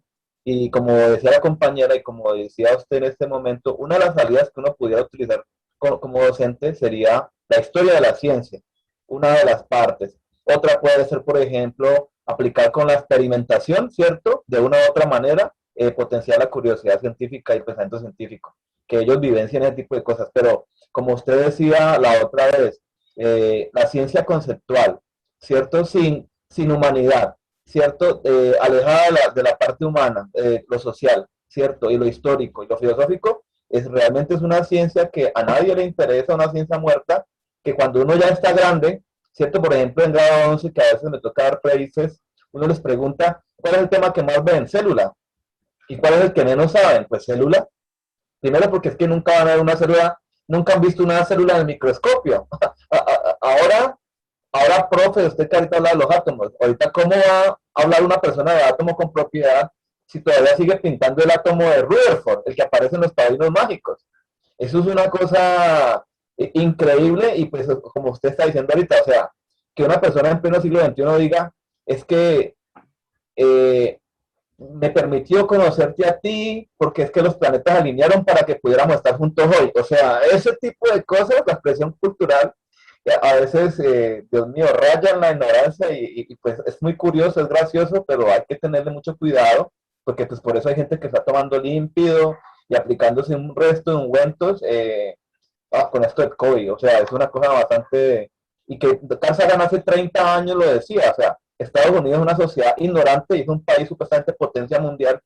Ahora imagínense nosotros que somos un país que está en vía de desarrollo, que ya volvieron a decir que el concepto no es en vía, sino subdesarrollado. Y sobre todo en ciencia y tecnología, es una cosa para nosotros como aquí chicludos de las ciencias, tenemos que pues poner mucho cuidado. Gracias, profe. Bueno, César, bien. Fíjense, aquí vemos un poco como, ¿cierto? Una estructura que nos puede ayudar a entender un poco cómo es el método de la ciencia, ¿cierto? Entonces, normalmente, fíjense, partimos siempre de observaciones, ¿cierto? De observar el mundo natural, ¿ya? Fíjense que normalmente uno pensaría que también, digamos, la forma de aprender ciencia debería ser precisamente con el método de la ciencia. Afortunadamente no pasa así, precisamente, ¿sí? Pero uno podría cuestionar la forma en que aprendemos ciencia porque debería ser precisamente aprender ciencia con el método de la ciencia, ¿sí? Que ya existe, ¿ya? Entonces, fíjense que normalmente la ciencia parte de unas observaciones. Y esas observaciones, en últimas, nos permiten generarnos cuestionamientos, ¿cierto? Preguntas, ¿ya?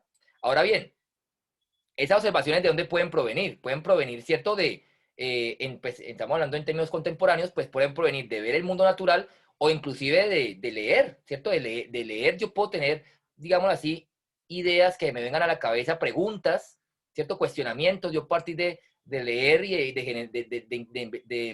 digamos, de consultar fuentes de información, yo puedo encontrar posibles preguntas, ¿sí? Es decir, por eso también es que hoy día la globalización ha permitido que tengamos acceso a mucha información, ¿cierto? Como por ejemplo todo lo que se publica, y entonces uno puede, a partir de publicaciones científicas, pues puede generar, digamos así, observaciones de aspectos que se desconocen y que pueden ser susceptibles a trabajos y a preguntas y a hipótesis que yo puedo plantear. Entonces, fíjense que las hipótesis parten como supuestos que yo me genero a partir de las preguntas. Son respuestas lógicas, intuitivas, que yo genero normalmente a partir de las preguntas. Y que precisamente yo luego, ¿qué debo hacer? Puedo contrastar ese supuesto intuitivo, ¿cierto? Que es la hipótesis, con lo que me dice la realidad. Entonces yo planteo un experimento, ¿cierto? O planteo una metodología para poder intentar responder a esa pregunta y poder tratar de contrastar la hipótesis, ¿sí? Es decir, mirar si lo que yo pienso, si mi suposición intuitiva, pues responde o no responde ante la evidencia que existe, ¿listo? Entonces luego yo tengo que analizar los resultados, ¿cierto? Para poder yo contrastar la evidencia frente a la hipótesis, ¿sí o no? Y luego una vez que yo analizo los resultados, pues yo puedo, ¿cierto? Sacar unas conclusiones que me van a permitir decir, bueno, ¿me validan o no me validan la hipótesis? Es decir, lo que yo pensaba, ¿se ajusta a la evidencia o no se ajusta a la evidencia? ¿Sí? Y luego, ¿cierto? Y luego entonces, de acuerdo a la validación, pues yo puedo decir, ah, listo, entonces sí se ajusta a la evidencia, entonces yo puedo generar comunicación. Entonces normalmente, pues, lo que hacemos es generar una publicación científica, ¿cierto? Para poder comunicar, ¿cierto? Para poder comunicar esa validación. Pero también, fíjense, yo puedo validar la hipótesis, puedo encontrar o no, la hipótesis resultó que no resultó válida, ¿cierto? Pues también a veces un resultado negativo puede ser susceptible de comunicación, ¿sí? Porque, por ejemplo, puede ser que yo esté probando algo que mucha gente pensaba cierto y yo me doy cuenta pues que no es así. Y entonces eso también puede ser importante comunicarlo. Entonces muchas veces pensamos puedo decir el otro día, que la hipótesis como que busca siempre verdades. Por eso es que no habla ni siquiera de verdad, se habla de validación, ¿sí? Que no es exactamente encontrar verdad, es ajustar, es básicamente si se ajusta lo que está en la premisa con respecto a lo obtenido en ese experimento, ¿sí? En esas condiciones, en esa evidencia, ¿ya? Porque yo no tengo el 100% de la evidencia nunca, siempre hay una subjetividad allí. Entonces, claro, el resultado tanto negativo como positivo, ¿cierto? Pues ¿cierto? Podrían ser susceptibles a comunicación, ¿sí? Hay muchos artículos que, por ejemplo, se publican y refutan a otros artículos, ¿sí? Entonces, y también entonces ese resultado negativo, pues puede darme a mí ¿a qué? Pues a una revisión de, bueno, ¿qué pasó con la hipótesis? Entonces yo puedo replantear mi hipótesis, o yo puedo generar una refutación, o yo puedo replantear mis experimentos. Entonces, fíjense que el método científico es un método que en cierta manera se está retroalimentando, ¿sí? Retroalimentando a sí mismo. Y el método de la ciencia, ojo, con esto no es exclusivo, ¿cierto? No es exclusivo de la ciencia, es decir, lo podemos emplear en nuestra vida cotidiana. Lo podemos emplear en nuestra vida cotidiana, ¿sí? Y no estamos hablando de que en la vida cotidiana tengamos que hacer experimentos y generar publicaciones de todo, ¿no? ¿Sí? No, pero podemos emplear la forma de pensar, ¿cierto? Del método de la ciencia en nuestra vida cotidiana, ¿sí? Por ejemplo, cuando nosotros contrastamos la información que recibimos, ¿cierto? Cuando nosotros asumimos las preguntas con raciocinio y argumentación, ¿cierto? Cuando nosotros intentamos recoger toda la evidencia disponible frente a algo que nos planteamos. Cuando analizamos las situaciones en profundidad, ¿cierto? Y contrastando esa evidencia, ¿cierto? Entonces, fíjense que el método de la ciencia uno lo puede aplicar en cualquier ámbito de la vida realmente. No necesariamente tienen que ser científicos o profesores de ciencia para aplicar el método de la ciencia, ¿sí? El método de la ciencia nos permite precisamente evaluar de manera crítica, ¿cierto? Pues básicamente casi todo lo que nos pasa en la vida, ¿sí? Casi todo lo que nos pasa en la vida. Entonces, y entonces también nos puede permitir incluso tomar buenas decisiones, ¿no? Bueno, en general, desde el punto de vista filosófico, digamos que muchas veces en la ciencia se habla de métodos inductivos y deductivos, ¿listo? Que tiene que ver con, normalmente, digámoslo así, la direccionalidad de un razonamiento, por decirlo de alguna manera. Entonces, el método deductivo o deducción parte de lo universal hacia lo particular, ¿sí? Y el método inductivo o la inducción parte de lo particular, ¿cierto? Hacia lo universal, ¿ya? Entonces ¿qué pasa? Se supone que normalmente, ¿cierto? Normalmente, digamos que normalmente casi siempre en la vida real, ¿cierto? En la vida real, nosotros partimos de hechos, partimos, ¿cierto? Partimos de observaciones concretas, ¿cierto? De lo que sucede en la realidad, ¿ya? Entonces, ¿cierto? Entonces yo parto de los hechos, de la realidad. Entonces se supone que el punto de partida es el método inductivo, porque yo parto de los hechos y con ellos yo espero inducir, ¿cierto? Y lograr, a partir de la inducción, lograr consolidar leyes o teorías, ¿cierto? Se pueden llegar a consolidar, ¿ya? Pero ya luego yo qué espero?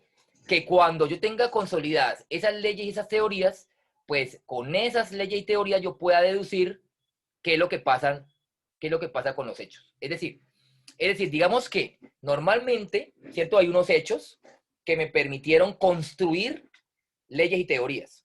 Entonces, esos hechos que permitieron construir esas leyes y esas teorías, básicamente son esos hechos permitieron hacerlo gracias a un método inductivo, es decir, a la inducción. ¿Ya? Ahora bien, una vez construidos los principios, leyes o teorías, ¿se acuerdan que principios y leyes son casi que lo mismo? ¿Sí? Pues yo con ellos puedo deducir, precisamente para eso una teoría, ¿cierto? Yo no tengo, mejor dicho, yo no tengo que inventarme una teoría nueva cada vez que aparezca algún hecho, no.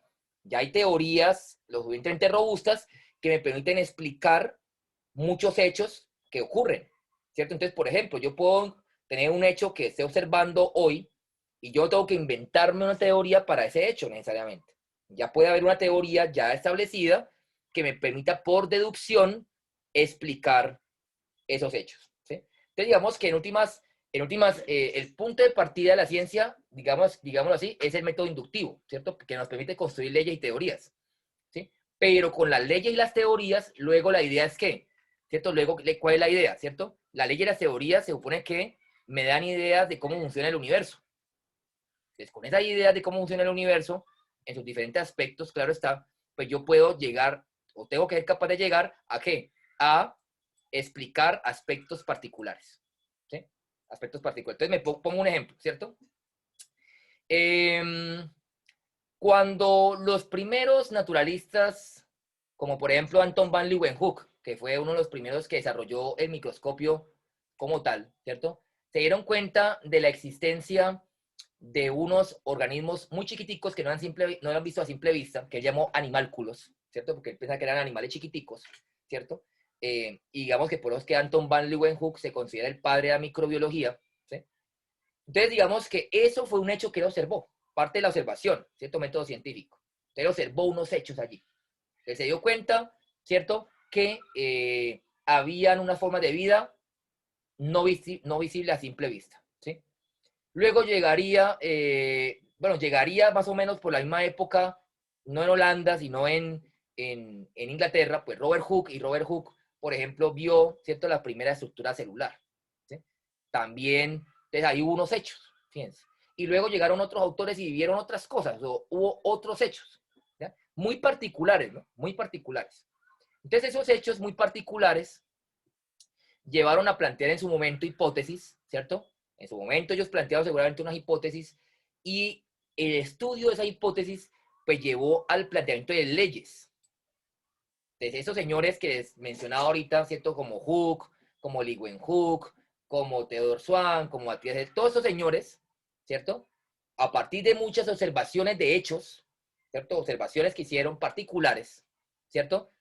Que tenían que ver con algo que hoy sabemos que llama célula, que de hecho esa palabra viene precisamente de Robert Hooke, ¿cierto? Por el parecido de las celdas vegetales, ¿cierto? De las paredes vegetales ahí muertas del corcho con una celda, entonces él lo llamó célula, ¿ya?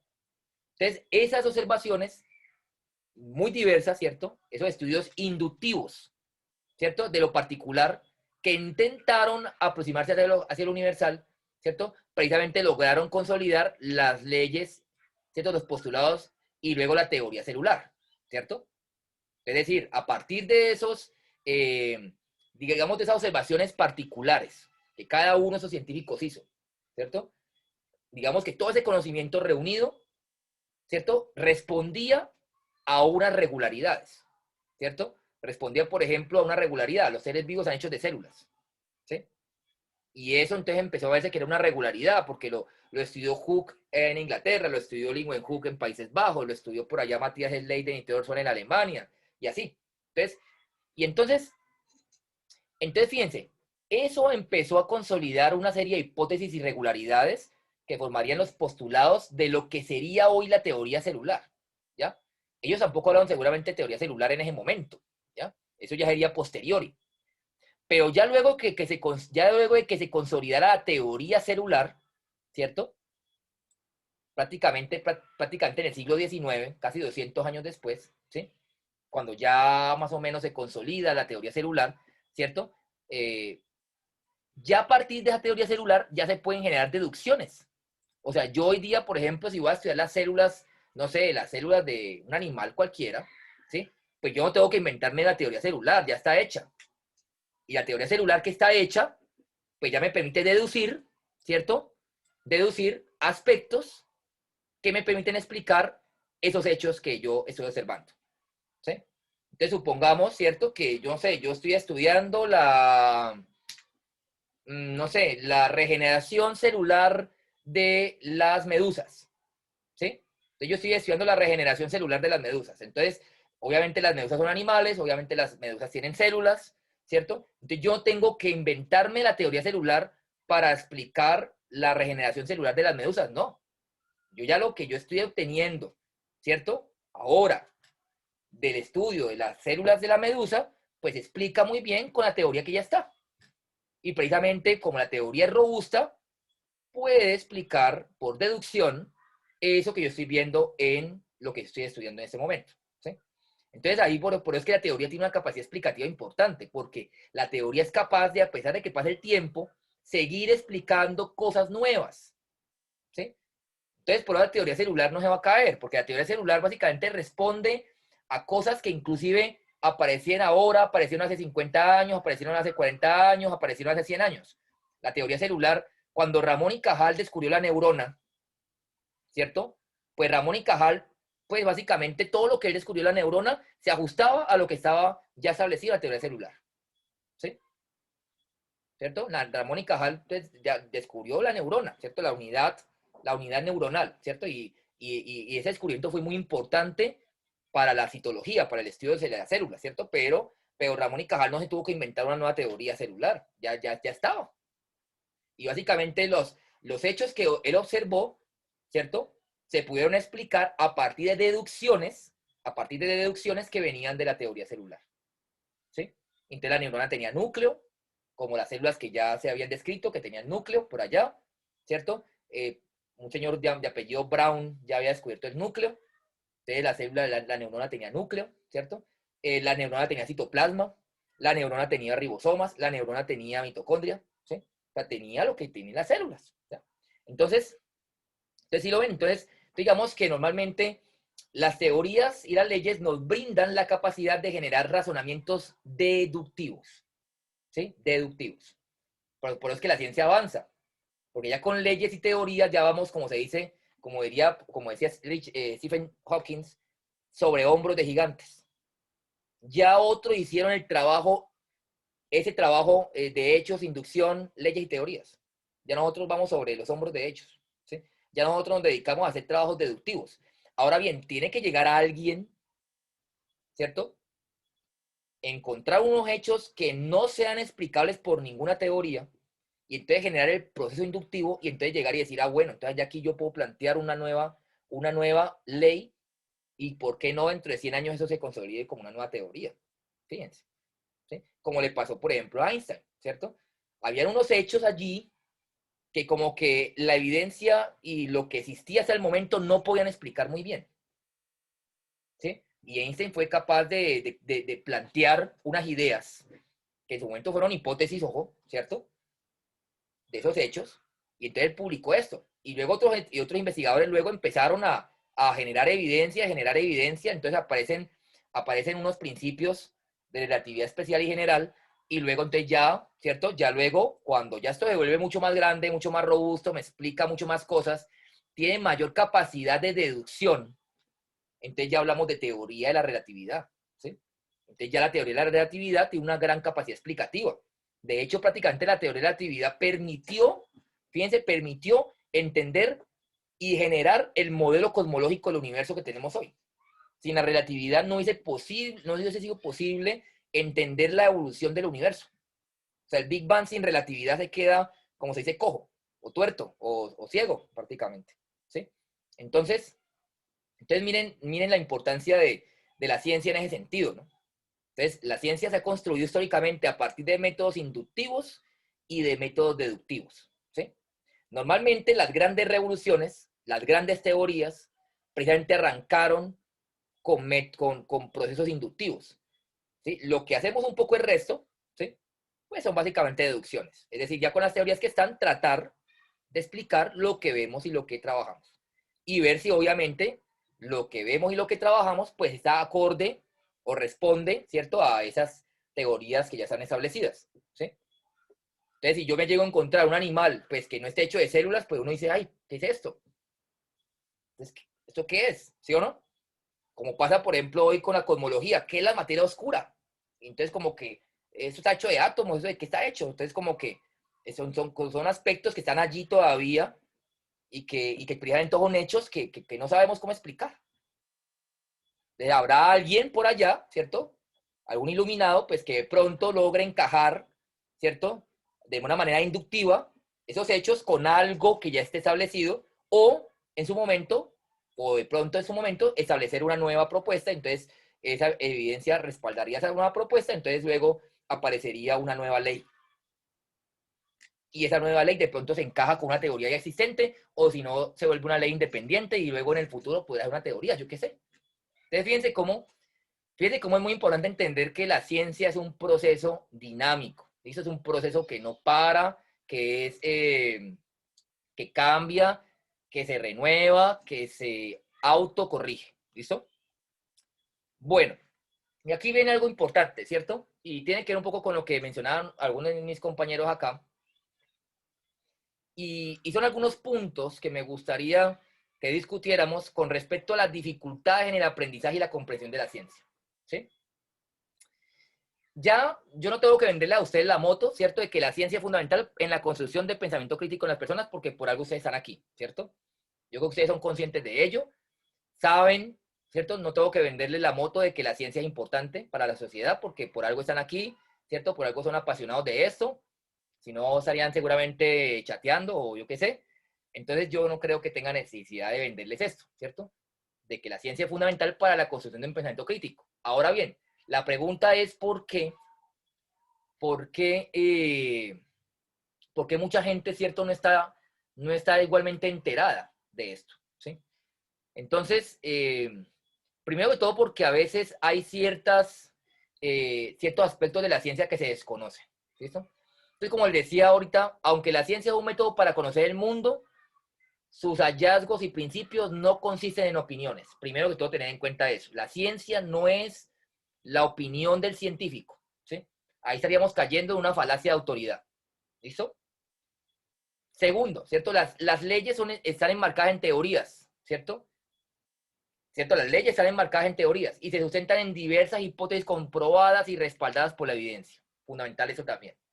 Muchas veces, ¿cierto? No entendemos desde la educación la diferencia entre una hipótesis, la diferencia de una ley y la diferencia de una teoría. Yo creo que ya eso tiene que haber quedado supremamente claro, ¿no? Otra cosa importante, ¿cierto? Muchas dificultades en la enseñanza y la comprensión de la ciencia y el déficit de cultura científica, ¿cierto? Que es algo de lo que hablamos ahora, el analfabetismo científico, básicamente están relacionadas con falacias.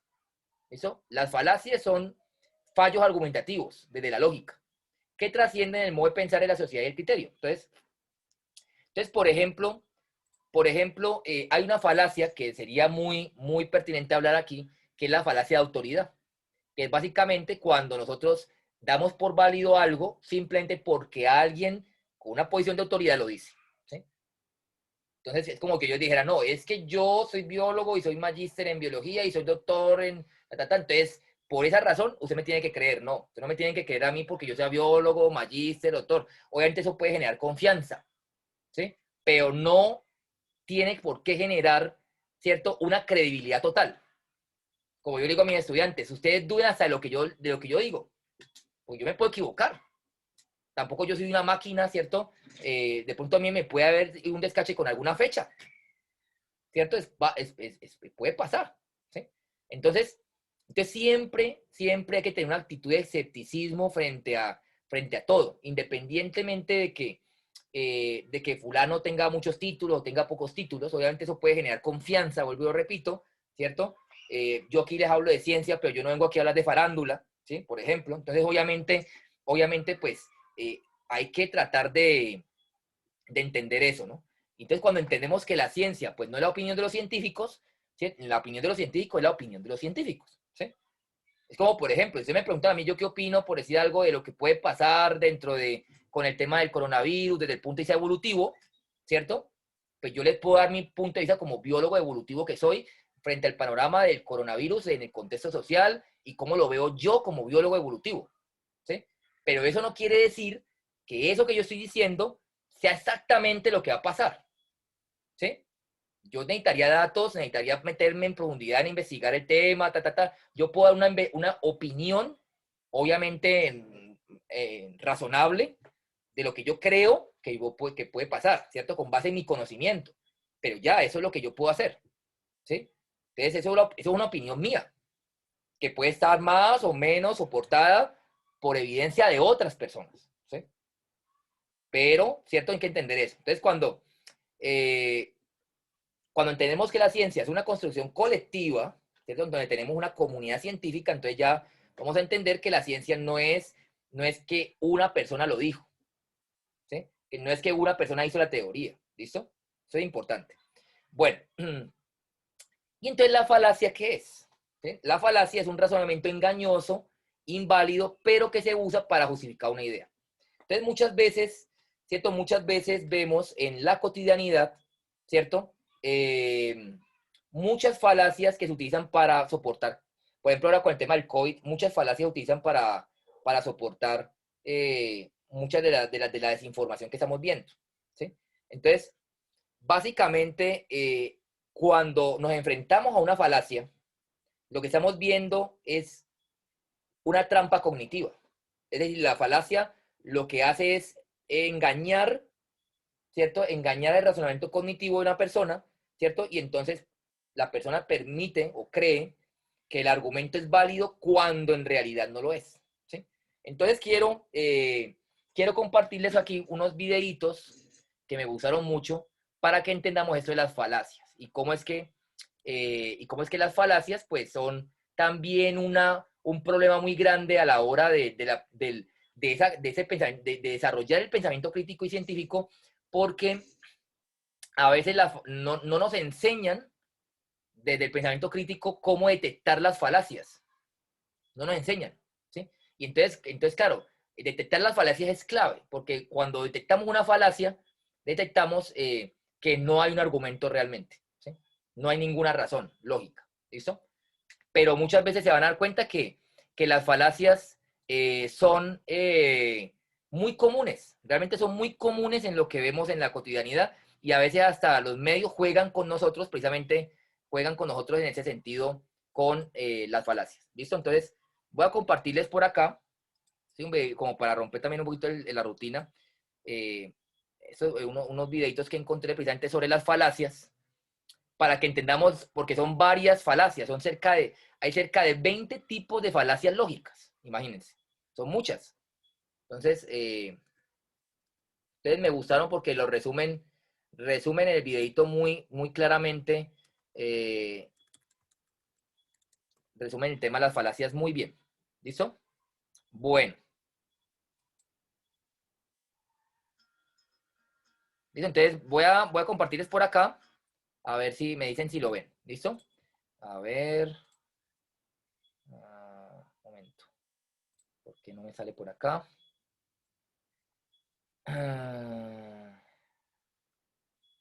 Bueno, Gerardo pregunta por acá, ¿hecho o fenómeno no equivalente? Sí. ¿Listo? Sí, podemos hablar de...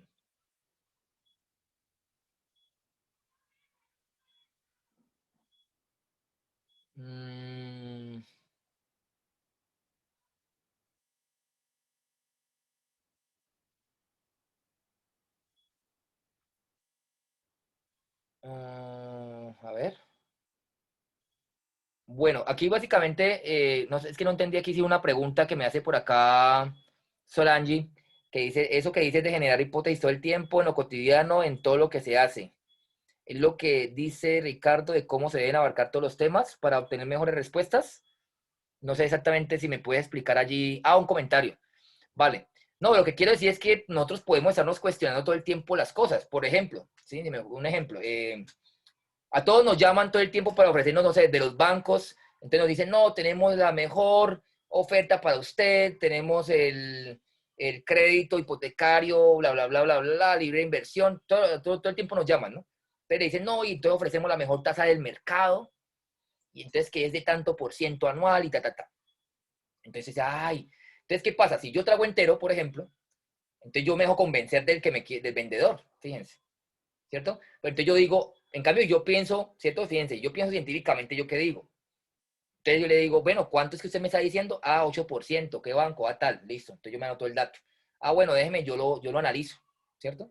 Entonces, ¿yo qué puedo hacer? Yo puedo decir, bueno, yo estoy buscando un préstamo porque me quiero comprar una casa, ¿ya? O quiero pagar una maestría, o yo qué sé, ¿sí? Entonces yo digo, ustedes me llaman de la vivienda, me dicen eso. Ay, señor, sí, somos el mejor, porque todos ellos son los mejores, ¿no? ¿Sí? Entonces, ¿qué pasa luego? Yo puedo anotarme aquí, entonces, 8, la vivienda, 8%, ta, ta, ta. Entonces, luego, ¿ya qué hago yo? Fíjense, evidencia. Entonces, yo punto ahí el dato. Llamo Bancolombia, ta, ta, ta. Bancolombia me ofrece el 12, ta, ta, ta. Scotiabank, tal, me ofrece tanto. Colpatria, tal. Entonces, estoy recogiendo, fíjense, estoy recogiendo datos. Entonces, ya luego, cuando yo tengo todos los bancos, entonces yo puedo decir, mira, los de la vivienda me dijeron la verdad. Ellos me ofrecen la mejor rentabilidad, el porcentaje es la tasa de interés es más baja, bueno, yo qué sé. Entonces yo puedo tomar una decisión, fíjense. O también yo con toda la evidencia, ¿cierto? Con toda la evidencia de los bancos que yo quiera escoger, yo puedo decir, no, estos me mintieron, mira, Banco Occidente me da tanto, ¿sí? Entonces me conviene más con Banco Occidente. Fíjense, allí, en ese ejercicio, estamos aplicando un pensamiento científico. Y eso es algo cotidiano, fíjense, ¿sí? Es algo cotidiano. Entonces, a eso es lo que me refiero con que todo el tiempo podemos nosotros aplicar ese tipo de razonamiento a nuestra vida. ¿Listo?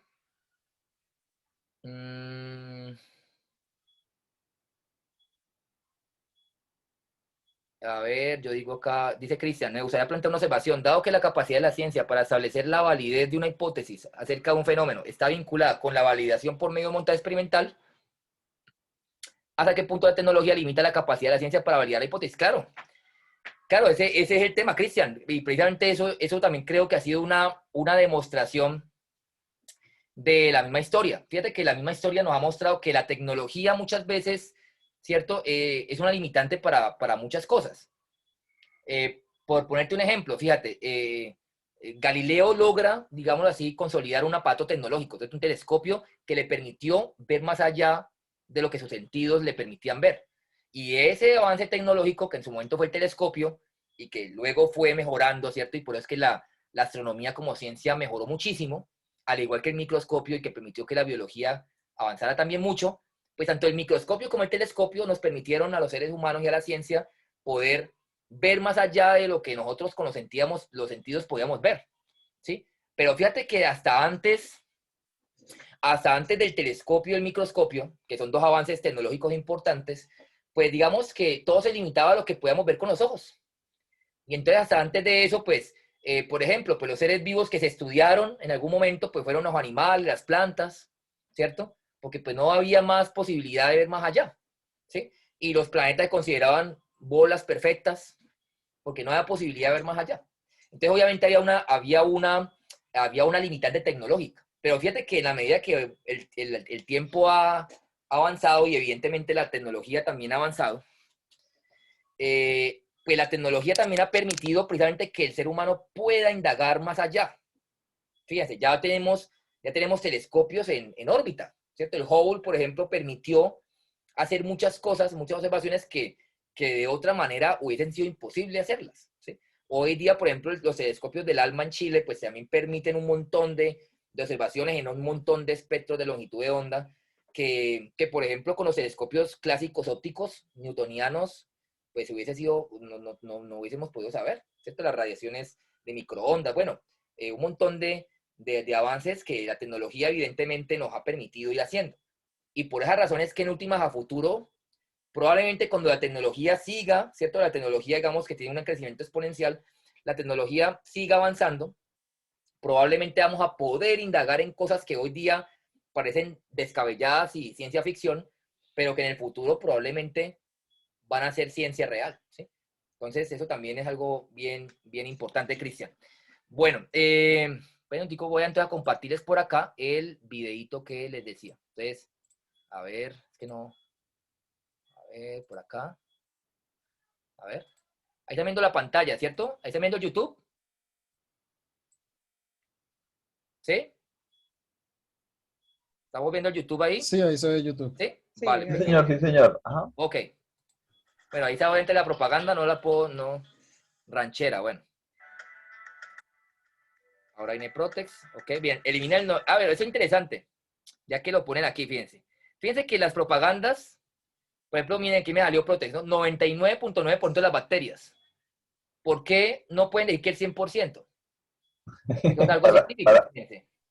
para ¿Sí? que no los demanden también, por mentirosos. Exactamente. Volvemos a lo mismo, porque ellos no han, sería como decir que ellos fueron capaces, probaron el jabón en absolutamente todas las bacterias del mundo, y eso es imposible, ¿sí? Entonces siempre se deja un margen de error, ¿no? Y miren que hasta en términos legales eso les sirve ¿para qué? Para cubrirse en posibilidad, ¿sí? Y asumen que todas las baterías son malas también. Ahí también es otra cosa Exactamente, y además exactamente, interesante. asumen que todas las bacterias son malas, correcto. Entonces, interesante, ¿no? Miren hasta las propagandas cómo se ve eso. Bueno. Bueno, aquí les voy a poner el videito. Espero que ustedes lo puedan escuchar bien. Me cuentan si no pueden. Ahí lo ven, ¿cierto? Miren, fíjense, arranca con la palabra verdad, que era lo que hablamos ahora. Sí. Pero en realidad son patrañas. A veces las oímos en la publicidad o las leemos en un discurso político o cuando nos quieren convencer de alguna teoría de la conspiración o tontería pseudocientífica. Muchas veces las usan en contra nuestra en discusiones en internet o nosotros mismos las usamos. Se llaman falacias. ¿Cómo identificarlas? Platzi presenta ¿Cómo detectar mentiras? Las falacias lógicas.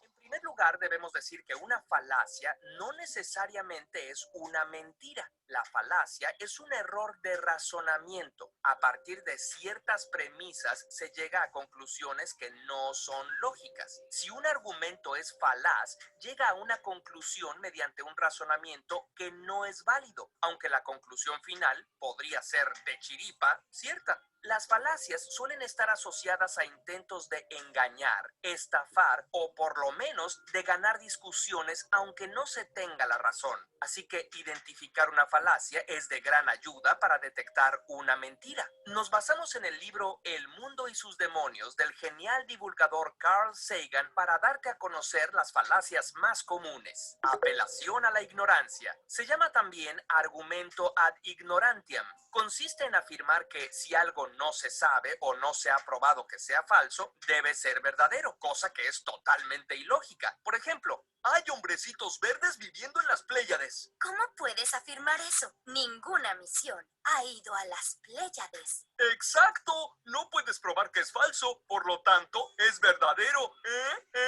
O en un ejemplo más cotidiano, esta hierba cura la diabetes. ¿Cómo puedes afirmar eso? No hay estudios que lo hayan probado. Ah, entonces nadie ha probado que no la cura, ¿verdad? Entonces yo tengo razón. Argumento de autoridad, también llamado argumento ad verecundiam.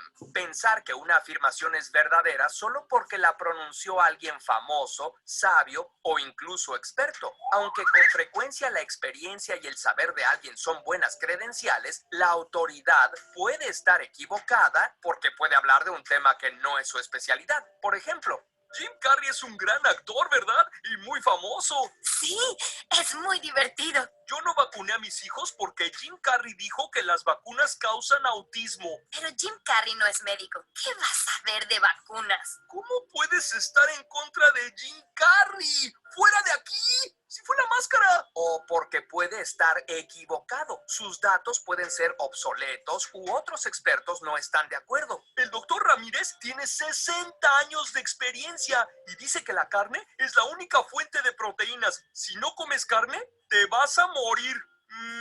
Según muchas instituciones, las nueces, los frijoles, la quinoa y otros vegetales son también fuentes de proteína. ¿Me estás diciendo que el doctor Ramírez es un ignorante? Él me salvó de la hepatitis cuando era bebé. El doctor Ramírez seguramente sabe mucho, pero en este tema hay información más actualizada. Falacia del hombre de paja. Se trata de dar una versión falsa o ridícula del argumento contrario para poderlo atacar más fácilmente. Por ejemplo, La estrategia de atacar al crimen organizado con el ejército no está funcionando. ¿dices que no se debe atacar al crimen organizado? O sea, ¿estás a favor de los criminales? Afirmación del consecuente. Invertir los términos de un argumento. Por ejemplo, todas las ovejas tienen 4 patas. Este animal tiene 4 patas. Por lo tanto, este animal es una oveja, lo cual es absolutamente ridículo. Pero caer en esta falacia es muy común. Por ejemplo, Debería de haber más control sobre la venta de armas. ¿sabes que los nazis controlaban la venta de armas? Si tú quieres que se controle la venta de armas, entonces eres nazi. Argumento circular. Es un argumento que basa su validez en sí mismo. El ejemplo más evidente sería algo como esto. Este libro fue escrito por los seres de otra dimensión. ¿Y cómo sabes que lo escribieron seres de otra dimensión? Porque lo dice en el libro. Otro ejemplo. No hay gitanos honrados.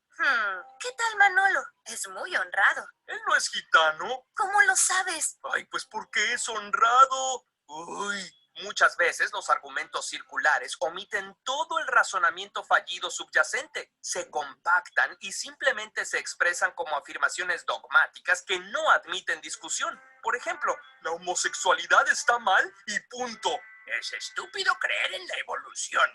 Solo los de mi religión irán al cielo. Lo siento, hermano. Falsa dicotomía. Es un argumento que presenta dos opciones como las únicas posibles. El caso clásico es ¿estás conmigo o estás contra mí? Sin admitir puntos intermedios o críticas. ¿Te gustó mi dibujo? Sí, has mejorado en el trazo, pero la anatomía aún no se ve muy bien. Ay, nunca te gusta lo que hago. Otro ejemplo. Estoy en contra de que Israel invada Palestina. Y entonces estás en contra de los judíos. ¡Eres antisemita! O al revés. Israel tiene derecho a ser un estado independiente. Entonces estás en contra de los palestinos. ¡Sionista! Confusión de correlación con causalidad. Pensar que porque dos fenómenos están relacionados, uno debe ser consecuencia del otro. Un estudio muestra que las personas que usan drogas tienden a tener más desórdenes mentales. Por lo tanto, las drogas causan desórdenes mentales. O los desórdenes mentales causan que la gente tienda a consumir drogas. Un curioso ejemplo histórico. La gente de la Edad Media notó que las personas que tenían piojos eran saludables, mientras que los enfermos no tenían piojos. Conclusión, tener piojos te hace saludable. La verdad es que la correlación era al revés. Tener buena salud te hace más apetitoso para los piojos. Estas son solo algunas de las falacias lógicas en las que se puede incurrir. Usa tu conocimiento para empezar a detectar mentiras. Curiosamente, ¿te interesa conocer más? Dínoslo en los comentarios para que hagamos un nuevo video con más falacias. Si quieres ejercitar tu razón. Bueno, y son dos. Entonces voy a ponerles el siguiente, ¿vale? En Bueno. un video anterior hablamos de argumentos erróneos que se usan para convencer o embaucar. Aparecen en discusiones y en publicidad comercial y política. Si aprendemos a detectarlos, será más difícil que nos engañen o nos engañemos a nosotros mismos. Platzi presenta Cómo detectar mentiras. Las falacias lógicas, segunda parte.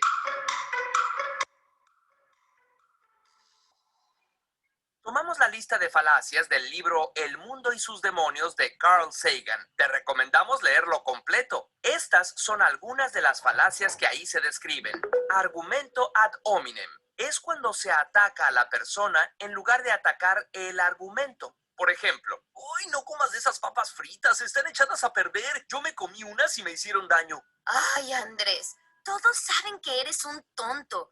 En el video anterior, incurriste en todas las falacias lógicas. Al rato, ¡Ah! Me hicieron daño las papas. Ay, ¿dónde está el baño? ¡y te dije! Que una persona tenga defectos o se haya equivocado antes no implica que cualquier cosa que diga sea falsa. Muchas veces incurrimos en esta falacia cuando pensamos que todo lo que diga una persona que no comparte nuestra ideología política debe ser mentira. Esta falacia nos impide dialogar y entender los puntos de vista ajenos al nuestro. Ambigüedad. Se incurre en esta falacia cuando se usa una palabra en dos sentidos diferentes. Los hombres y las mujeres son diferentes, ¿verdad? Pues sí. Pues si no son iguales, tampoco deben tener iguales derechos. Andrés, de vuelta a las falacias.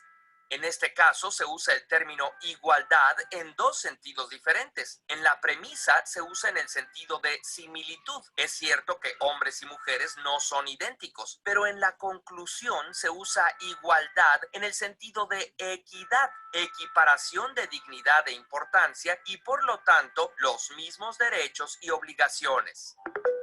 Selección de observaciones. Se comete este error al escoger exclusivamente aquellos ejemplos que apoyan nuestra opinión e ignorar todos los demás. Una forma de esta falacia tiene que ver con que le damos mucha importancia a algunos casos cercanos a nuestra vida. Se le llama evidencia anecdótica. Mira, Andrés, me recomendaron esta solución mineral milagrosa para curar y prevenir todas las enfermedades.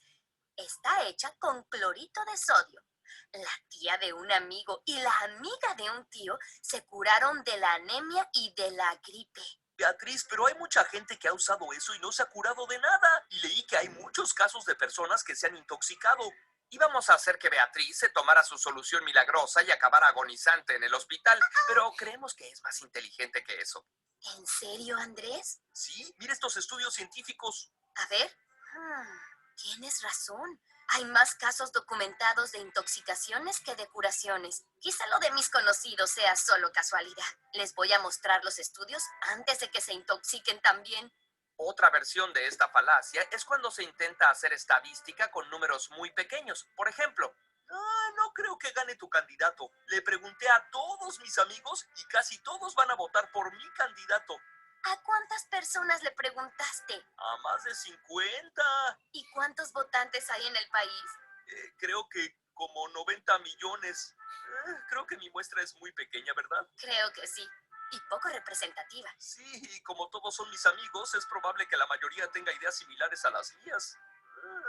Apelar a la emoción. Esta es la falacia más utilizada en publicidad. Cuando un anuncio recurre a argumentos y aporta datos, se dice que utiliza la ruta central para persuadir al consumidor, mientras que la ruta periférica es la que recurre a elementos como el estado de ánimo o los sentimientos. Los mercadólogos saben que es más efectivo manipular emociones que convencer al público usando argumentos lógicos. A veces se intenta provocar emociones agradables.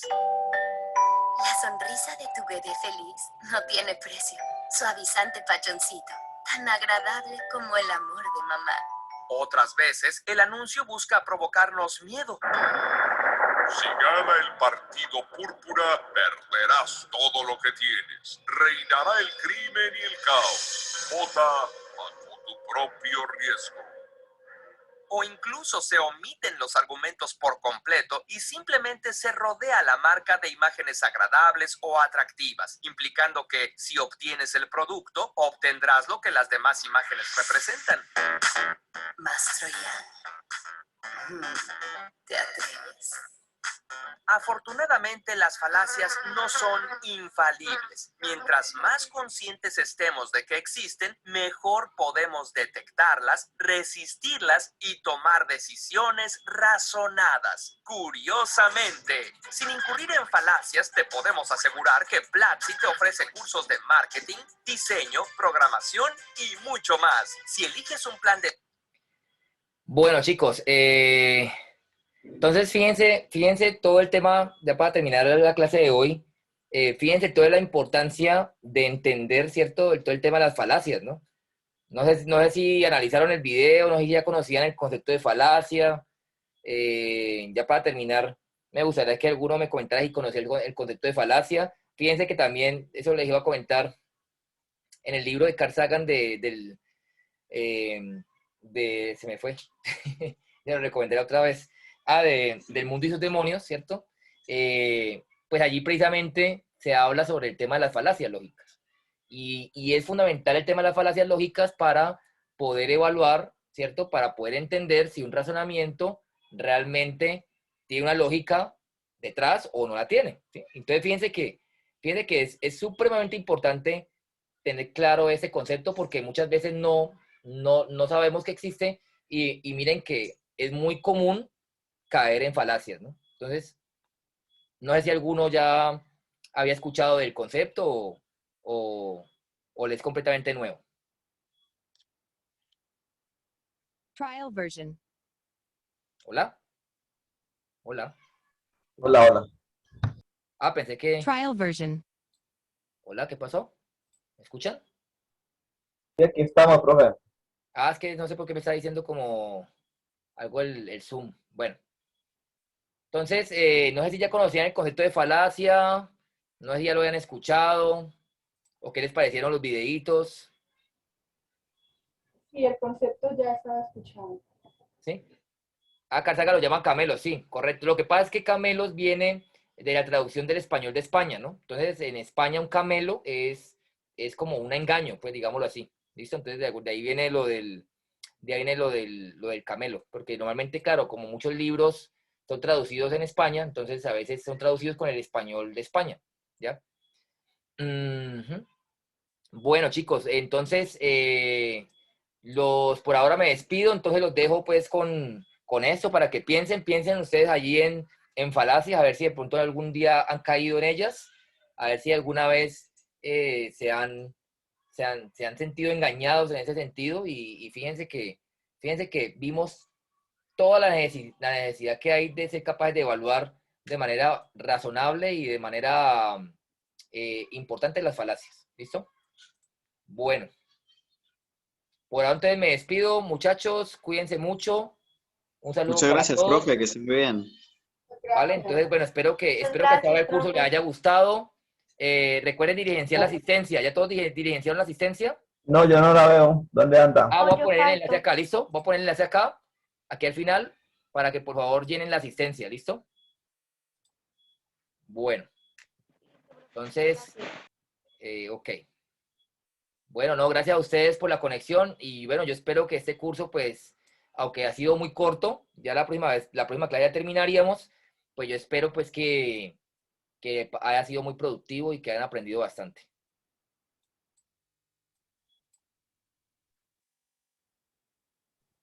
Trial Chao, version. Ricardo. Chao, Ricardo. Chao, Cristian, Edward, Maribel. Bueno, entonces para que por favor llenen la asistencia. Listo, chicos, que es muy importante para el tema del certificado. Bueno, listo.